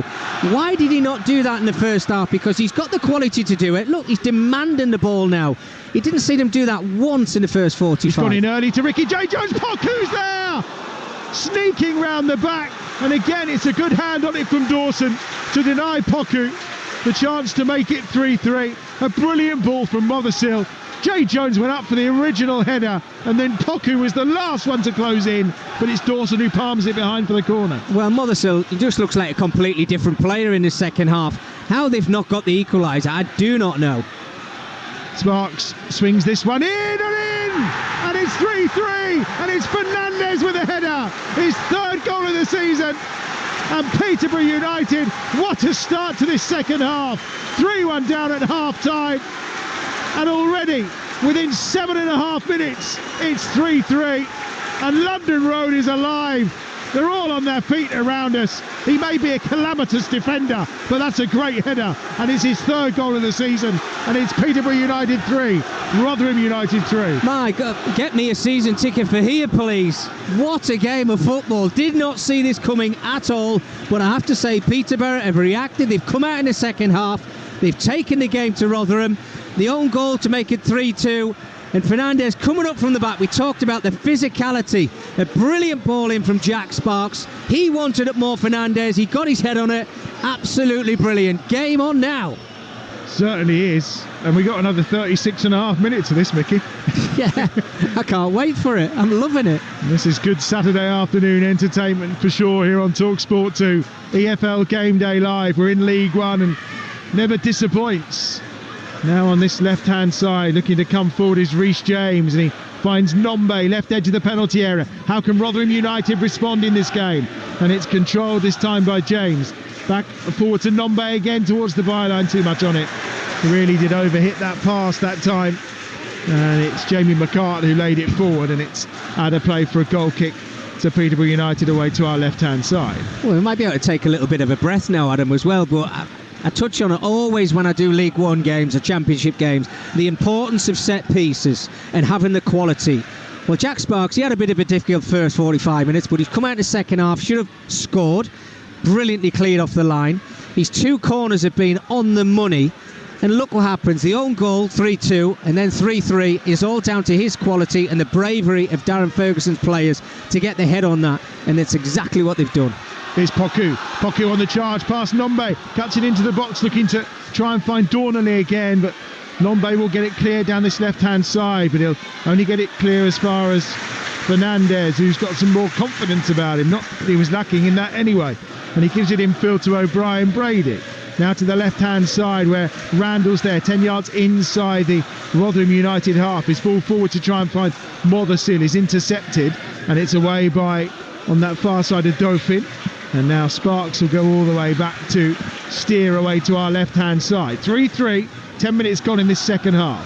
You're listening to Talksport 2. And the little differences, it might change as this second half goes on, but you can see Valen is not bursting forward from that central half position. It's more Fernandez now.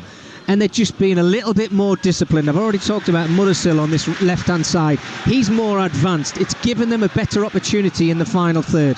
Real shoulder-to-shoulder charge between de Havilland and Nombe.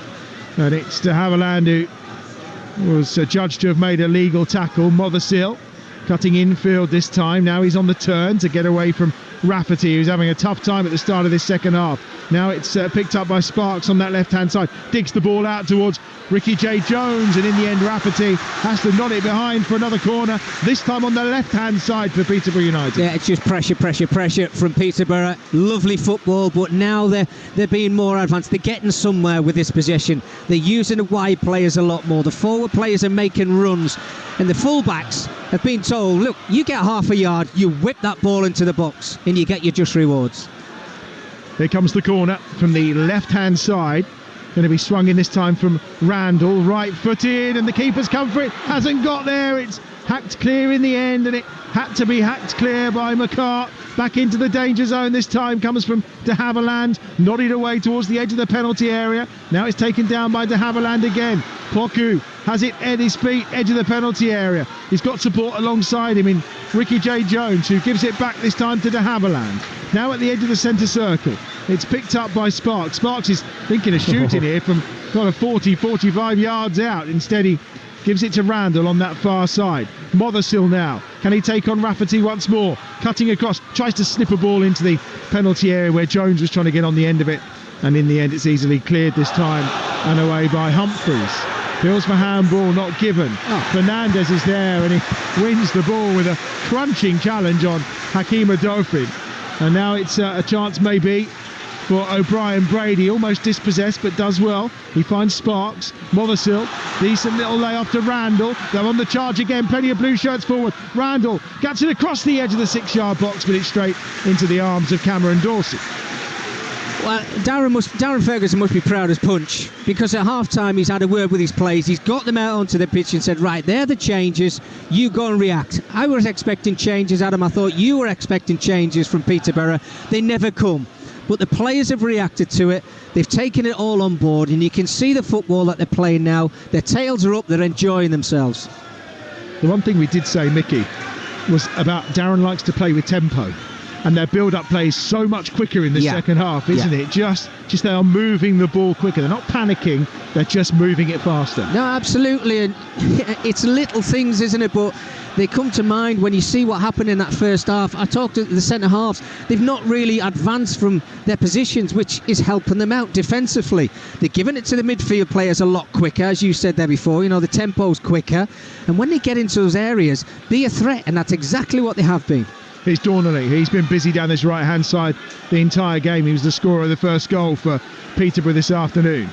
Here's Valin on halfway on that left-hand side, coming forward in those blue shirts, up against the bright yellow. Oh, he sparks in the box, chips the keeper!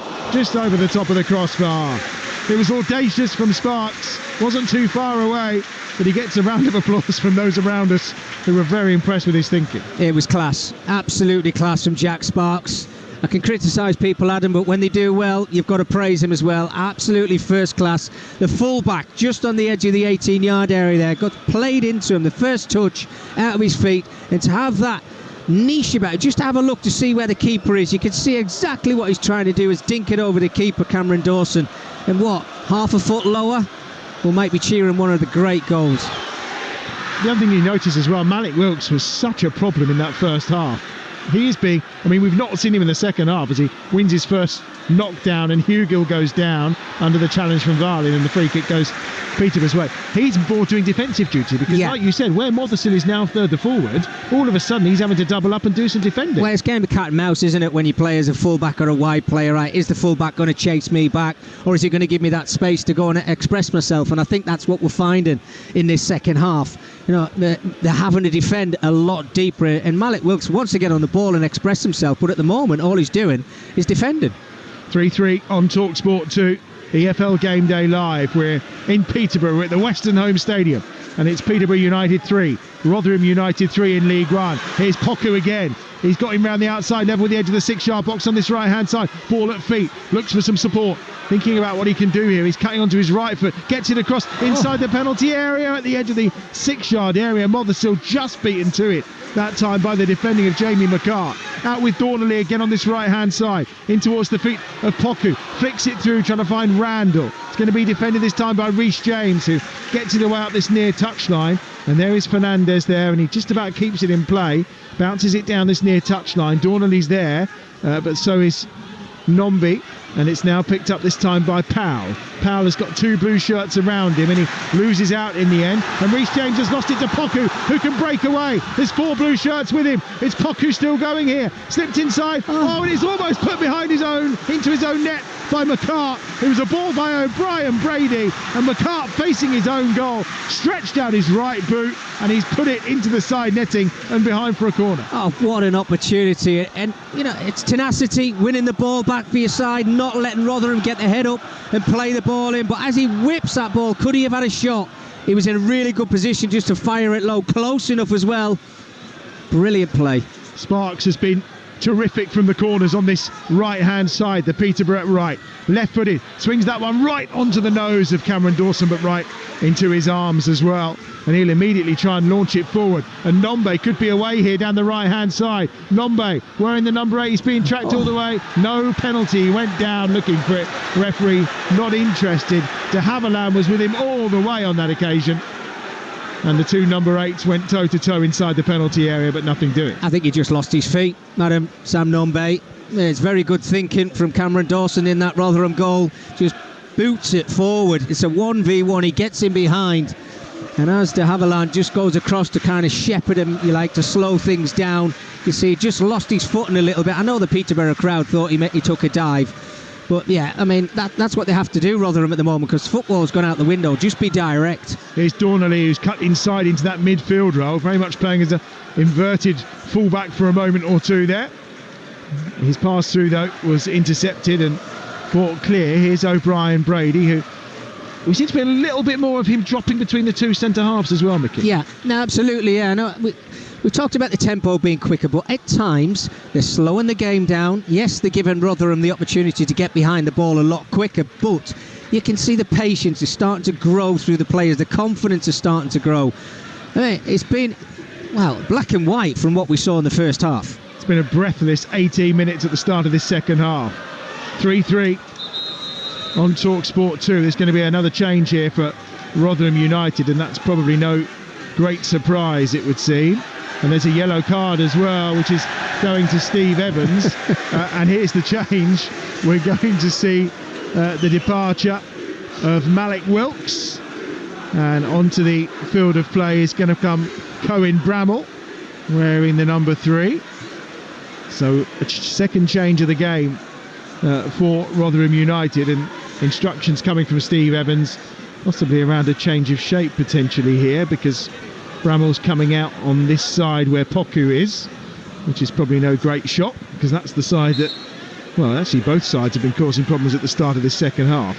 Rotherham United have the throw down this left-hand side with Reece James, who's looking for Hugill, who's not going to get there. It's met by Fernandez, who volleys it away. It's picked up by Joe Rafferty on halfway, nodded forward by Teehee that time, and it's away once more by Fernandez. Then the header from Reece James is met again by Fernandez, and now an opportunity maybe for a Dauphin, but he's caught that time by O'Brien Brady, and that's going to be a free kick for Rotherham United midway inside the Peterborough United half. Well, it feels like that's the most passes that Rotherham had in the second half, albeit it was a little bit scrappy. The ball was bouncing around in the air, but an easy, cheap little foul they've been given just outside of the centre circle to give themselves that opportunity of maybe putting pressure, probably for the first time, on this back line of Peterborough in this second 45 minutes. There's the free kick just outside the centre circle. Going to be Powell who floats it in left-footed, just too much on it. Comfortably gathered by Jed Steer. Elsewhere in League 2, Wimbledon lead Carlisle 4-0 now. Swindon are 3 up at Cheltenham. Crewe are a goal ahead up at Doncaster. A replay, of course, of the playoff semi-finals last year. Gillingham 1, Accrington Stanley 1, Harrogate Town 1, Newport 0. It's Salford 1, Grimsby 2, and still Tranmere 0. Bradford 1, and it remains, it's now 2-1 to Crawley actually in the other game in League 1 that's taking place today. And earlier on over on Talksport we have Women's Super League for you, where it finished Arsenal 1, Chelsea 2. Reminder, our next live football for you is tomorrow, Finland against England on Talksport in the Nations League from Helsinki. Big game that. Big game here. It's 3-3. Motherson on the charge inside the penalty area, and Humphreys comes across and just hammers it into touch and behind what will be a corner on that far side for Peterborough United. Motherson is a different player in this second half. 100%. You know, he's direct, he's positive, and if he's got that much pace and that much ability, I don't understand why you don't want to show it. You should be doing it from the first whistle to the last. He showed real quality so far in the second 45. Randall to deliver the corner from the left-hand side for Peterborough. Dawson punches again, gets something on it, only as far as O'Brien Brady. Back towards halfway. Here's Sparks, left-footed, poked out to this near side, the right-hand side, and de Havilland gets that ball in towards Mothersill again, and Sparks will get there first ahead of Nombe, and forward it goes again. Mothersill with a little flick on. There's Ricky J. Jones taking it down, comes back to Mothersill, who bends one, and Dawson has to make the save, and he immediately sets Bramall away down this left-hand side for Rotherham United. They're looking to go on the counter straight away. He's got plenty of pace here, Bramall, but he's kicked that way too far in front of him, and Jed Steer can go and collect quite comfortably. I was just waiting for the tape at the end there. The finishing line at him, he ran that far, didn't he, Bramall? Yeah, he's got it out of his feet. Yes, if you've got grass in front of you and you're pacey, then why not do that? But know your own strengths. Just keep the ball a little bit closer to you. If you can beat the fullback, you don't have to kick the ball that far in front of you into the opposition's 18-yard area. But I like the positivity. There's a ball forward towards the edge of the penalty area. One of the rare times that Posh played a little bit more direct there, headed away by McCart, and it's been taken down on this near side by Poku and Dornley. They've been a good combination down this right hand side today for Peterborough United. And there's a clash of heads there. I think Hugill, well, the referee just waiting a moment before letting the physio come on. Both of them rubbing their heads, but Elliot Bell is more inclined to leave them. And he does leave them indeed. No, now he's letting the physios come on. And it's going to be some treatment purely for Valin, who is the player that's down at the moment for Peterborough United. Well, what a start to this second half. Applause around the stadium as well for the late Trevor Johnson, who died recently. And that's what you can hear at the moment while there is some treatment for Varlin, who did clash heads with Hugill. Hugill seems okay and he doesn't require any treatment. In the meantime, we'll remind you that Super League Grand Final is over on Talksport at 5:30. The Wigan Warriors against Hull KR. And that's followed tonight by our watch-along of the undisputed light heavyweight title, which I know Mickey's looking forward to. A good night of boxing tonight. Absolutely. I mean, it's going to be absolutely fantastic. It's not just one great fight. I think the whole card looks absolutely incredible, doesn't it? It does. I won't be moving tonight, Adam, put it that way. There'll be the watch-along from 8 o'clock here. Over on Talksport, should I say. And just a reminder as well, Monday morning, Jeff Stelling is back. Tony Cascarino is going to be alongside him for breakfast on Monday morning on Talksport to digest the weekend's action, and of course reaction as well to whatever happens in Helsinki with England tomorrow live on Talksport from 5 o'clock. And can you believe, Mickey, it's that time already? First round draw for the FA Cup on Monday night. We'll have the details of that in kick-off for you. That's happening from around about 7 o'clock. Peterborough fans, ball 35 you are in the draw. I think Rotherham are ball 38. Yeah. Of course, Rotherham not used to coming in at this round. Well, they are. Every other year they're used to coming in round one, of course. It'll be a culture shock for the likes of Birmingham City this time round. Oh, my goodness, I bet it is. They'll be in that round one, which takes place early November. Free kick taken here quickly for Rotherham United and swung towards that back post, headed down and across the face of goal. And it was Humphreys with a header, and he was inches away. No one was with him. In fact, he's out for another corner. Humphreys had run away, thinking that he was going back to do some defending, but it's clearly got a touch from a Peterborough player before it's gone out for a corner on this near side. But it was a free header at the back post. Oh, well, the breaking play's not done Peterborough any favours at all, because they all switched off. Joe Powers put a fantastic ball into the box. But Cameron Humphreys, he's got to hit the target and score. And they were defending that without Valin as well. Their big centre-half, of course, because of the treatment he'd just received. Here's the corner from this left-hand side. It's floated towards that back post. It's going to be half cleared at the edge of the 6-yard box. Fernandez gets a boot to it, and then it takes a deflection and almost spins back goalwards. And Jed Steer in the end will watch it behind, and it will be a goal kick for Peterborough United away to our left-hand side. There's 20 minutes left here on EFL Game Day Live on Talksport 2. It remains Peterborough United 3, Rotherham United 3, and Mickey Gray with 20 minutes to go. Rotherham just beginning to edge their way back into this game. Yeah, well, look, they were always going to have their moment in this second half. I was just going to ask you, Adam, try and pick a winner from this game. It's just been absolutely incredible, end-to-end football. Yes, we've seen some great quality, but we've also seen some real sloppy defending at times in this football match. But you're right, Rotherham are now starting to grow back into the football match. Yeah, they certainly have. Going into this game, Peterborough's record defensively, particularly here, was fairly atrocious. Dornley there, as that just pings across the edge of the 6-yard box, has to put it behind for another corner. Going into this game, only Bolton, Northampton and Crawley conceded more goals at home than Peterborough. They'd just kind of turned that home form round, having won their last 2 matches. And well, they've turned this second half around, but with 20 minutes to go, momentum just feels like it's swinging towards the visitors once more. Yeah, it certainly does. I mean, it's on a knife edge at the moment. Here's the corner, floated again towards the penalty spot, headed away this time by Fernandez. I mean, the one thing you can say about Fernandez, he's involved in the game every step of the way, isn't he? He is, yeah. I mean, and he should be, and rightly so, from corners and set pieces, defensively and offensively. If you can try and avoid him, then you give yourself a chance of scoring goals, or maybe even putting one in the back of your net when you're attacking. He's such a big, strong, physical lad. He's very hard to miss. What Darren Ferguson wouldn't probably give for a clean sheet. Fernandez to this right-hand side. Dornley just short of halfway. What Jed Steer wouldn't probably give for a clean sheet as well in the Peterborough United goal. And it's going to be back with Steer, who will then just find Valin.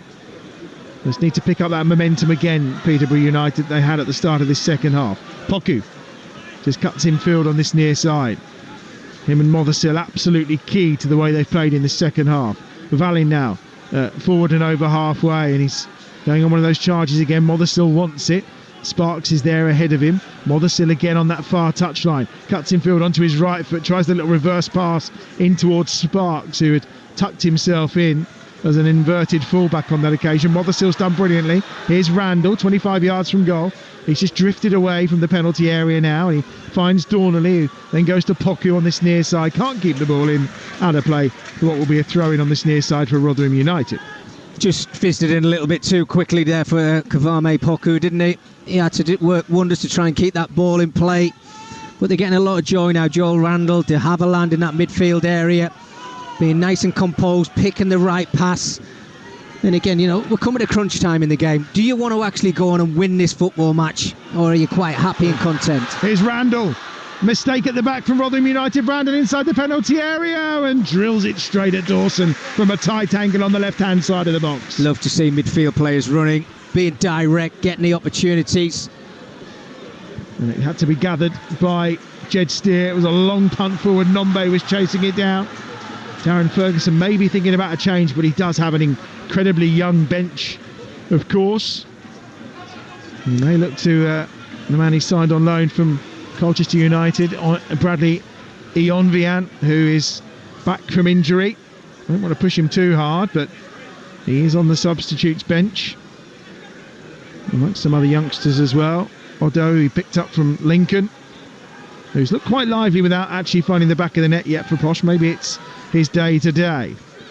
It's O'Brien Brady out wide to Mothersill on that left-hand side, 30 yards from goal, on the charge, gets around Rafferty to the byline, pulls it back, but he pulls it back straight to the feet of centre-half Cameron Humphreys, who will poke it out on that far side for another throw. Former Man City trainee Humphreys dealt with that quite comfortably. Drummers started up now, just to add some momentum for Peterborough United. Dornley just teasing Bramall, who's the player pushing on down this left-hand side now. Now forward it goes again for Peterborough United. Vallin in short towards Sparks. Sparks to Randall. Back to Sparks again. 30 yards out. Mothersill's on that far touchline. Is he going to take them on once more? Onto his right foot. He gets it in and it breaks towards the edge of the penalty area. Almost came to Poku. Nearly to Havilland. In the end it's cleared out, and this time Hugill wins the free kick. The foul by Fernandez, and it's going to be 10 yards short, 15 yards short of halfway for Rotherham United, with a chance to clear their lines. And we've got 15 minutes left. It's still 3-3. Yeah, I mean, it feels like Rotherham are the more nervy side. Whenever the ball comes anywhere near their 18-yard box, they're just hoping to clear their lines. They look a little bit panicky. Mothersill's been outstanding in this second half. Some of the balls he's put into the box, absolutely fantastic. And they've now got the bodies in there, they've got the movement. You see players trying to get on the end of these crosses, which they weren't doing in the first half. Rotherham's physicality's it's slipped away from them a little bit. They've lost that advantage. They're hoping to just win little cheeky free kicks like they've just won there, and then they just go from there.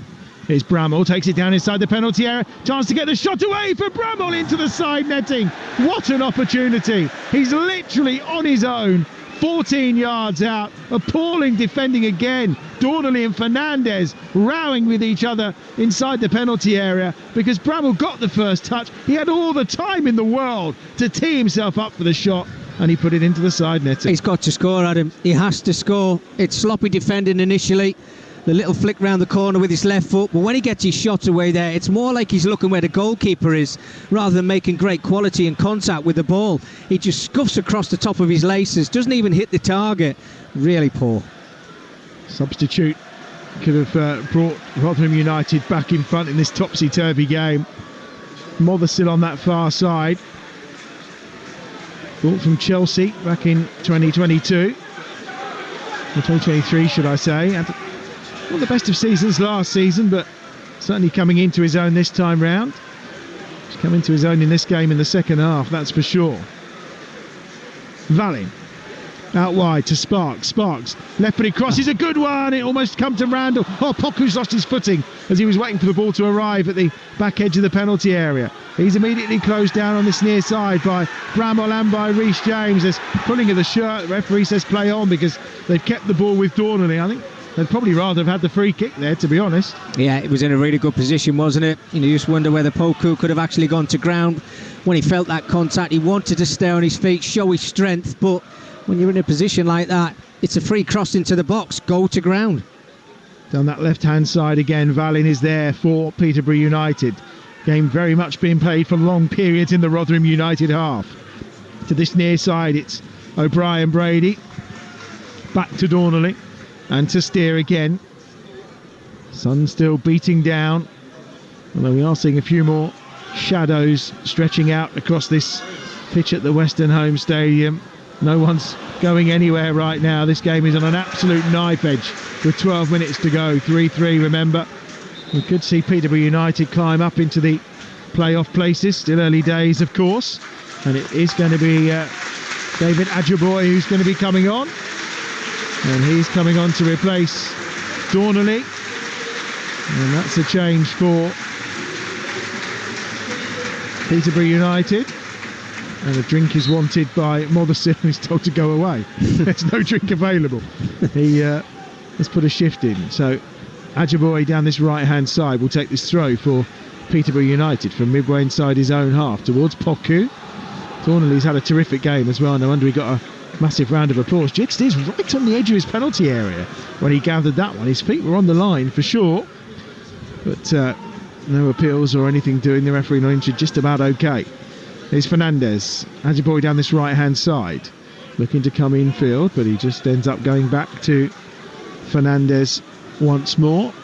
What David Ajiboye can do here, formerly of Sutton. He was a youngster at Brighton and Hove Albion.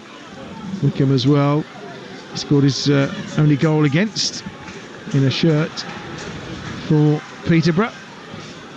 Infield it goes again, picked up this time by the youngster O'Brien Brady, who's in the centre circle, just spinning and turning it back to Fernandez. Ajiboye's on the charge down this near side. Poku picks it up. O'Brien Brady again to Sparks, and now to Valin on that halfway line on that left-hand side. Now down this near touchline, Fernandez will help it on its way, and it's picked up by Ajiboye, who's just waiting for the run beyond him, which doesn't come from O'Brien Brady. Instead, he'll clip it in with his left foot into the penalty area. It's going to be controlled by de Havilland. Right-footed ball across from Ajiboye, half cleared by Teehee this time. And the challenge on Hugill by O'Brien Brady is penalised by referee Elliot Bell. And there's much outrage. One thing you can say about Jordan Hugill, traditional old centre forward, he knows how to win a free kick. Yeah, I mean, he hasn't really done too much since he came on for Johnson Clark-Harris, and I just wonder whether that's upset the flow of Rotherham in those forward positions as well, because they know that Clark-Harris has got the pace, who can run in behind. You know, he's very difficult to mark, whereas Hugill's more static. He's got that physical presence about him. He's trying to pick out Bramall again on this near side. Ajiboye's had a bit of a mare there as he's got it down first time and then tried to clear second time and completely missed it. The skew clearance from Steer only goes out as far as Powell. Powell onto this left-hand side to Reece James. James will go back in field, picked up by Teehee on halfway. Has the support of Cameron Humphreys. Humphreys then will lift the ball forward into the penalty area. Bramall's trying to get the other side of Ajiboye again, and this time the offside flag is up and it'll be a free kick for Peterborough United. And they'll have a chance to clear their lines away to our left-hand side.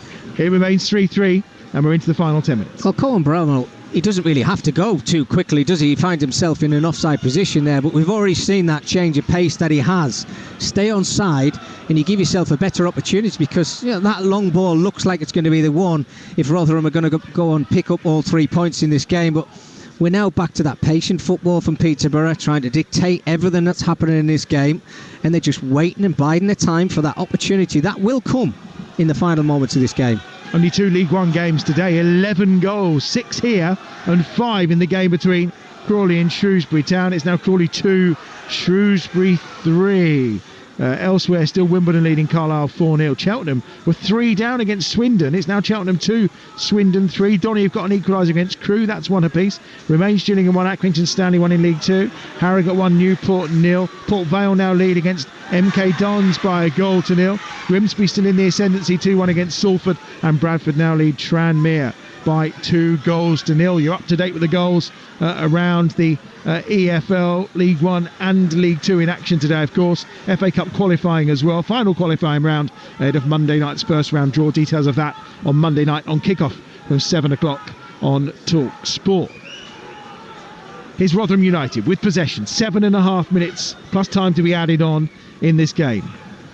It's 3-3 on this left-hand touchline. It's with Reece James, former Sheffield Wednesday fullback, back inside to Bramall, and then on once more to McCart, who will bring it out here for Rotherham United under no real pressure, so plenty of time to try and dink it over the top onto that far side, and it's a good header down that's safely gathered away to our left-hand side by Jed Steer. And now they'll come forward down this near touchline again, Peterborough United. In the absence of Wilkes as well, they've certainly lost a little something up top, have Rotherham United. No surprise really. They put a tremendous amount of effort in that first half, and it's all about Peterborough United right now down this near touchline. De Havilland has it. They've gone a lot slower though. They've dominated possession in this game, haven't they, Mickey? Yeah, 77% possession, which was more than they had in the first half. But as I touched before, it's what you do with that possession, and they've certainly asked the questions in the second 45 minutes. Peterborough got themselves back into the game, and if anybody was going to go on and win this game, you would actually think it would be the home side now. They've been that dominant in the second 45, which is great for Darren, it's great for the players, great for the confidence moving forward. But go and finish the game off. Go and pick up all 3 points.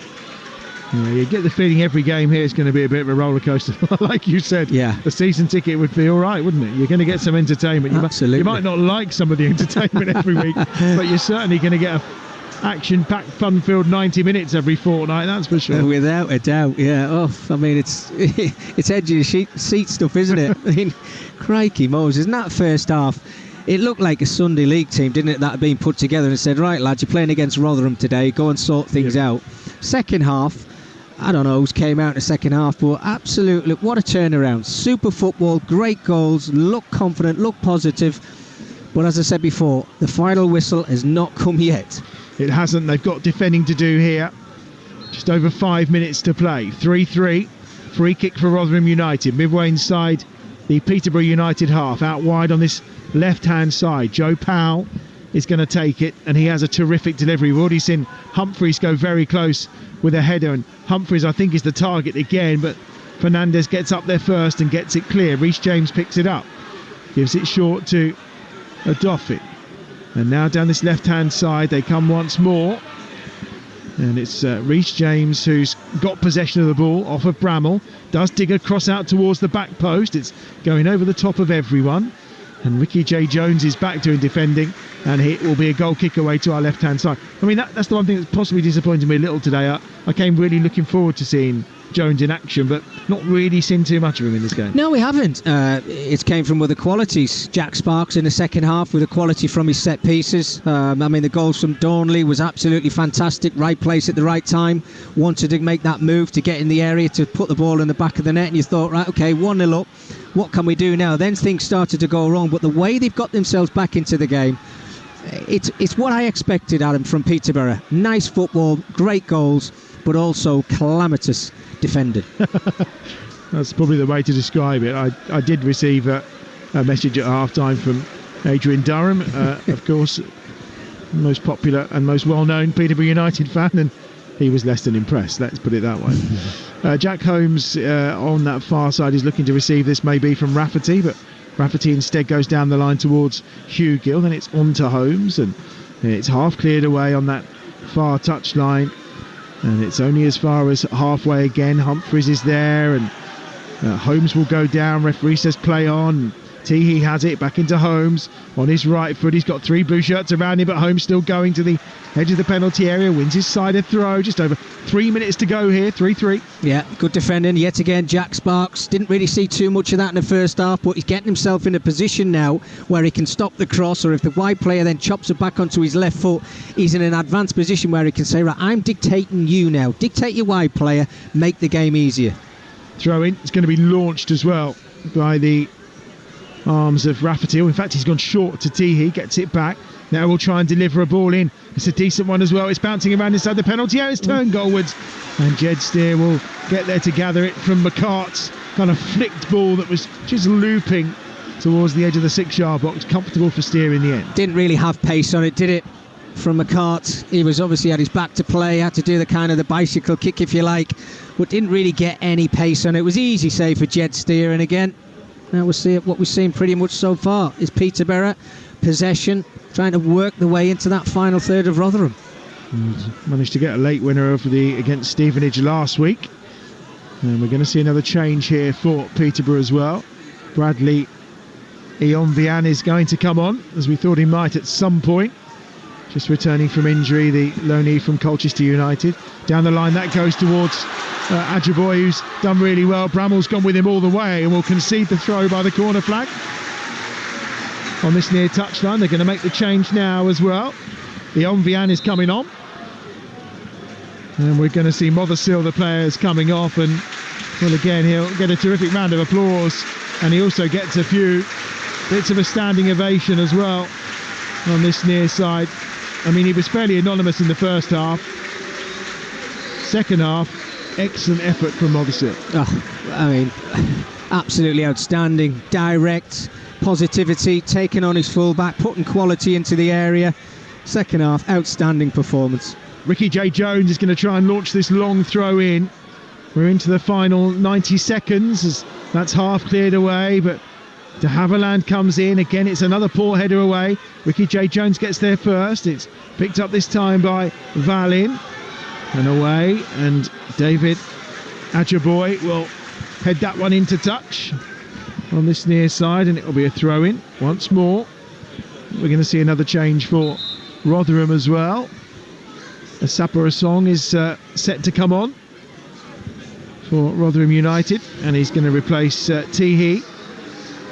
And Asapa Asong will enter the fray. Another player coming back from injury, but he scored against the Newcastle under-21s in midweek in the Bristol Street Motors Trophy. And he's on the field of play to add another attacking option a little further forward for Rotherham United in the closing stages here. Well, it's tired legs now, isn't it, Adam? I think, you're just seeing the game as much as you can. It's nice to have a lot of possession, keep control of that football, but when you do lose it, switch on as quick as you possibly can. Don't be the one that messes up. Get something from the game. Well, Sparks has got that one away down that left-hand side. The chase is on towards the edge of the penalty area. It's Ricky J. Jones on his right foot, gets the shot away, and it's blocked. And just for a moment, you thought they'd sprung that Rotherham United defensive line. Here's Fernandez. 5 added minutes we're into at the end of the game at the Western Home Stadium. Ajiboye down this near side gets it into the feet of Poku, who's on the charge here. Poku gives it back infield to O'Brien Brady. Oscar Valle, the Swede, forward down that left-hand side. Much better second half from him. Now an opportunity maybe for Ricky J. Jones, has gone into a wide area on that left-hand side since Mothersill's departure. Ionvian has gone as the centre forward as they keep the ball and keep Rotherham United hemmed inside their own half. Here's Sparks. Sparks now with a chance with that left foot of his. Great ball in, and on the chase was J. Jones, but it's a good bit of defensive work from Jack Holmes because he's got the deflection on it and it's gone behind for a corner. Just wonder whether Ricky J. Jones could have actually kept that ball in play from the deflection. The cross comes in from Jack Sparks over on that left-hand side, but J. Jones there, he just watches the ball out. Yes, his side have won a corner, but I think he could have actually poked that ball towards the penalty area where there was 2 or 3 Peterborough players waiting just for that little tap-in. Randall to deliver the corner from that far side, right-footed, swung towards the back post. Fernandez got up for the header, seemed to get up above everybody, and now trying to break away will be Asapa, and he's got that away to Hugill. Over halfway, Hugill's on the charge. He's got Holmes with him. The pass is poor, and it's well intercepted that time. And now a chance maybe to break away for Fernandez, who's leading the charge down the left-hand side for Peterborough United. Here's Ricky J. Jones. Ionvian's in the middle. Ricky J. Jones to the byline, pulls it back, and it's too much on it. It's behind and beyond everyone, and out for a throw to Rotherham United. 5 yards from their own corner flag on this left-hand side. Well, as we expected, I mean, it's still end-to-end football, but Jordan Hugel picks the ball up. He's got acres of space to run in. Look, we know he's not the quickest centre forward in the world, but when you're getting rid of that ball and playing in one of your teammates, make sure the ball goes to him. He gets that wrong, then Peterborough then break down the other end. Ricky J. Jones, now he's gone towards that left-hand side. We're seeing more of him. Great pace, but he just needed to fire his cross low into the box. Too much height, too much pace. Came to nothing. Valin just gives it back to Steer, who finds Fernandez. 2.5 of the 5 added have been played. It's now Crawley 2, Shrewsbury 5 elsewhere in League One today. A 7th goal in that game. We've had 6 of the beauties here at the Western Home Stadium. It remains 3-3. Stalemate between Darren Ferguson and Steve Evans in this contrast of footballing styles. The dominance of possession from Peterborough United. Ian Vian's having his shirt pulled there a little bit by McCart. The referee just lets play continue. Sparks down that left-hand side. He's had a devastating left foot in this game, and he swings another one over to Poku at the back post, who gets up for the header but can't direct it goalwards. But the corner's been given on this near side. It took a deflection according to the assistant. The referee thought it was a goal kick, but it will be a corner on this right-hand side, and already in this game they've scored 2 goals from a Jack Sparks left-footed delivery. And the man's quality out from these corners, Adam, isn't it? Sparks been absolutely fantastic. It was his cross moments ago into Poku. I just wonder again, could he have leaped that extra inch and been a little bit more braver? But these opportunities now, they have to make one count. Here's Sparks deep into stoppage time, headed away by Hugh Gill. First touch by Achaboy wasn't the best. It's back into the danger zone, but there's too much on that from Randall this time, and Dawson will gather and collect. We're into the final minute of the 5 added at the end of this game. It's 3-3. It's been a pulsating encounter in Cambridgeshire, and Dawson taking his time, which tells me that Steve Evans is happy to take the point, although he's launched that from one box to another. Steer will gather it, and is there a final chance for Peterborough United to get all 3 points at home? It's with Randall, who's going to bring it clear from the edge of his own penalty area. Given to de Havilland, and they're encouraging them forward because the clock is ticking down behind them here. The Peterborough fans just saying, just get it forward, which they'll try and do. De Havilland again, up towards Poku, but it's a good header away this time by Jamie McCart, and maybe there's a counter on. Hugill gives it to Asapa Asong edge of the penalty area. Asapa Asong on his right foot tries to get the shot away. Fernandez with a block, and a terrific block it is too. It's up as far as Poku. Poku's got Reece James around him, tries to turn it round the corner to Ian Vian, can't quite do it. The 5 minutes are up. What a game of football, non-stop for the 95 minutes, end to end, and no wonder Poku's down on the floor, and no wonder 7 or 8 of the players, particularly for Peterborough United, are down on the floor, because that was a terrific game of football that did not stop for 90 minutes. And you'd probably argue that 3-3 at the end of it is a fair result, particularly after Rotherham United led 3-1 at half time. But that terrific start to the second half from Peterborough United, the own goal, and Fernandez bringing it back to 3-3. And they probably had the better chances, although you have to count Bramall's opportunity in that header for Humphreys at the other end, where maybe Rotherham United could have stolen the points. But Mickey Gray is finished 3-3 here, and no wonder they're out on their feet. I'm out on mine. Well, look, I think we're getting a little bit greedy, aren't we? We've been given 6 goals today, but you're right, it could have easily been 5-5, 6-6. What a game of football, end to ends. I said we saw some great quality in the game. We also saw some sloppy and silly mistakes that need readdressing moving forward, certainly from both sides. But I think the way that Rotherham reacted from going a goal behind was excellent in the first half. Scored some very good goals. We were really impressed with the last 2 that they got just before half time. But then second half, I suppose you have to say most of it was all about Peterborough. The slow build-up, then the tempo quickened up when they got to that final third. When they got themselves back onto level terms, it only looked like the home side were going to go on and win it. But as you mentioned there, Bramall missed. I mean, it's a huge opportunity, that is, at 3-3. Big opportunities. But overall, I think the right result, a draw. And what a game of football. And as we said, looking at the two teams, everyone thought they'll be there and thereabouts in terms of promotion paths. I think they're going to entertain sides, but you have to look at that defensive side to Peterborough United. If there is something that is going to stop them getting in and around the playoff places, it's going to be this leaking of goals, isn't it? Well, Adam, you touched on it, didn't you, in the build-up to the game, or maybe it was in the first half commentary.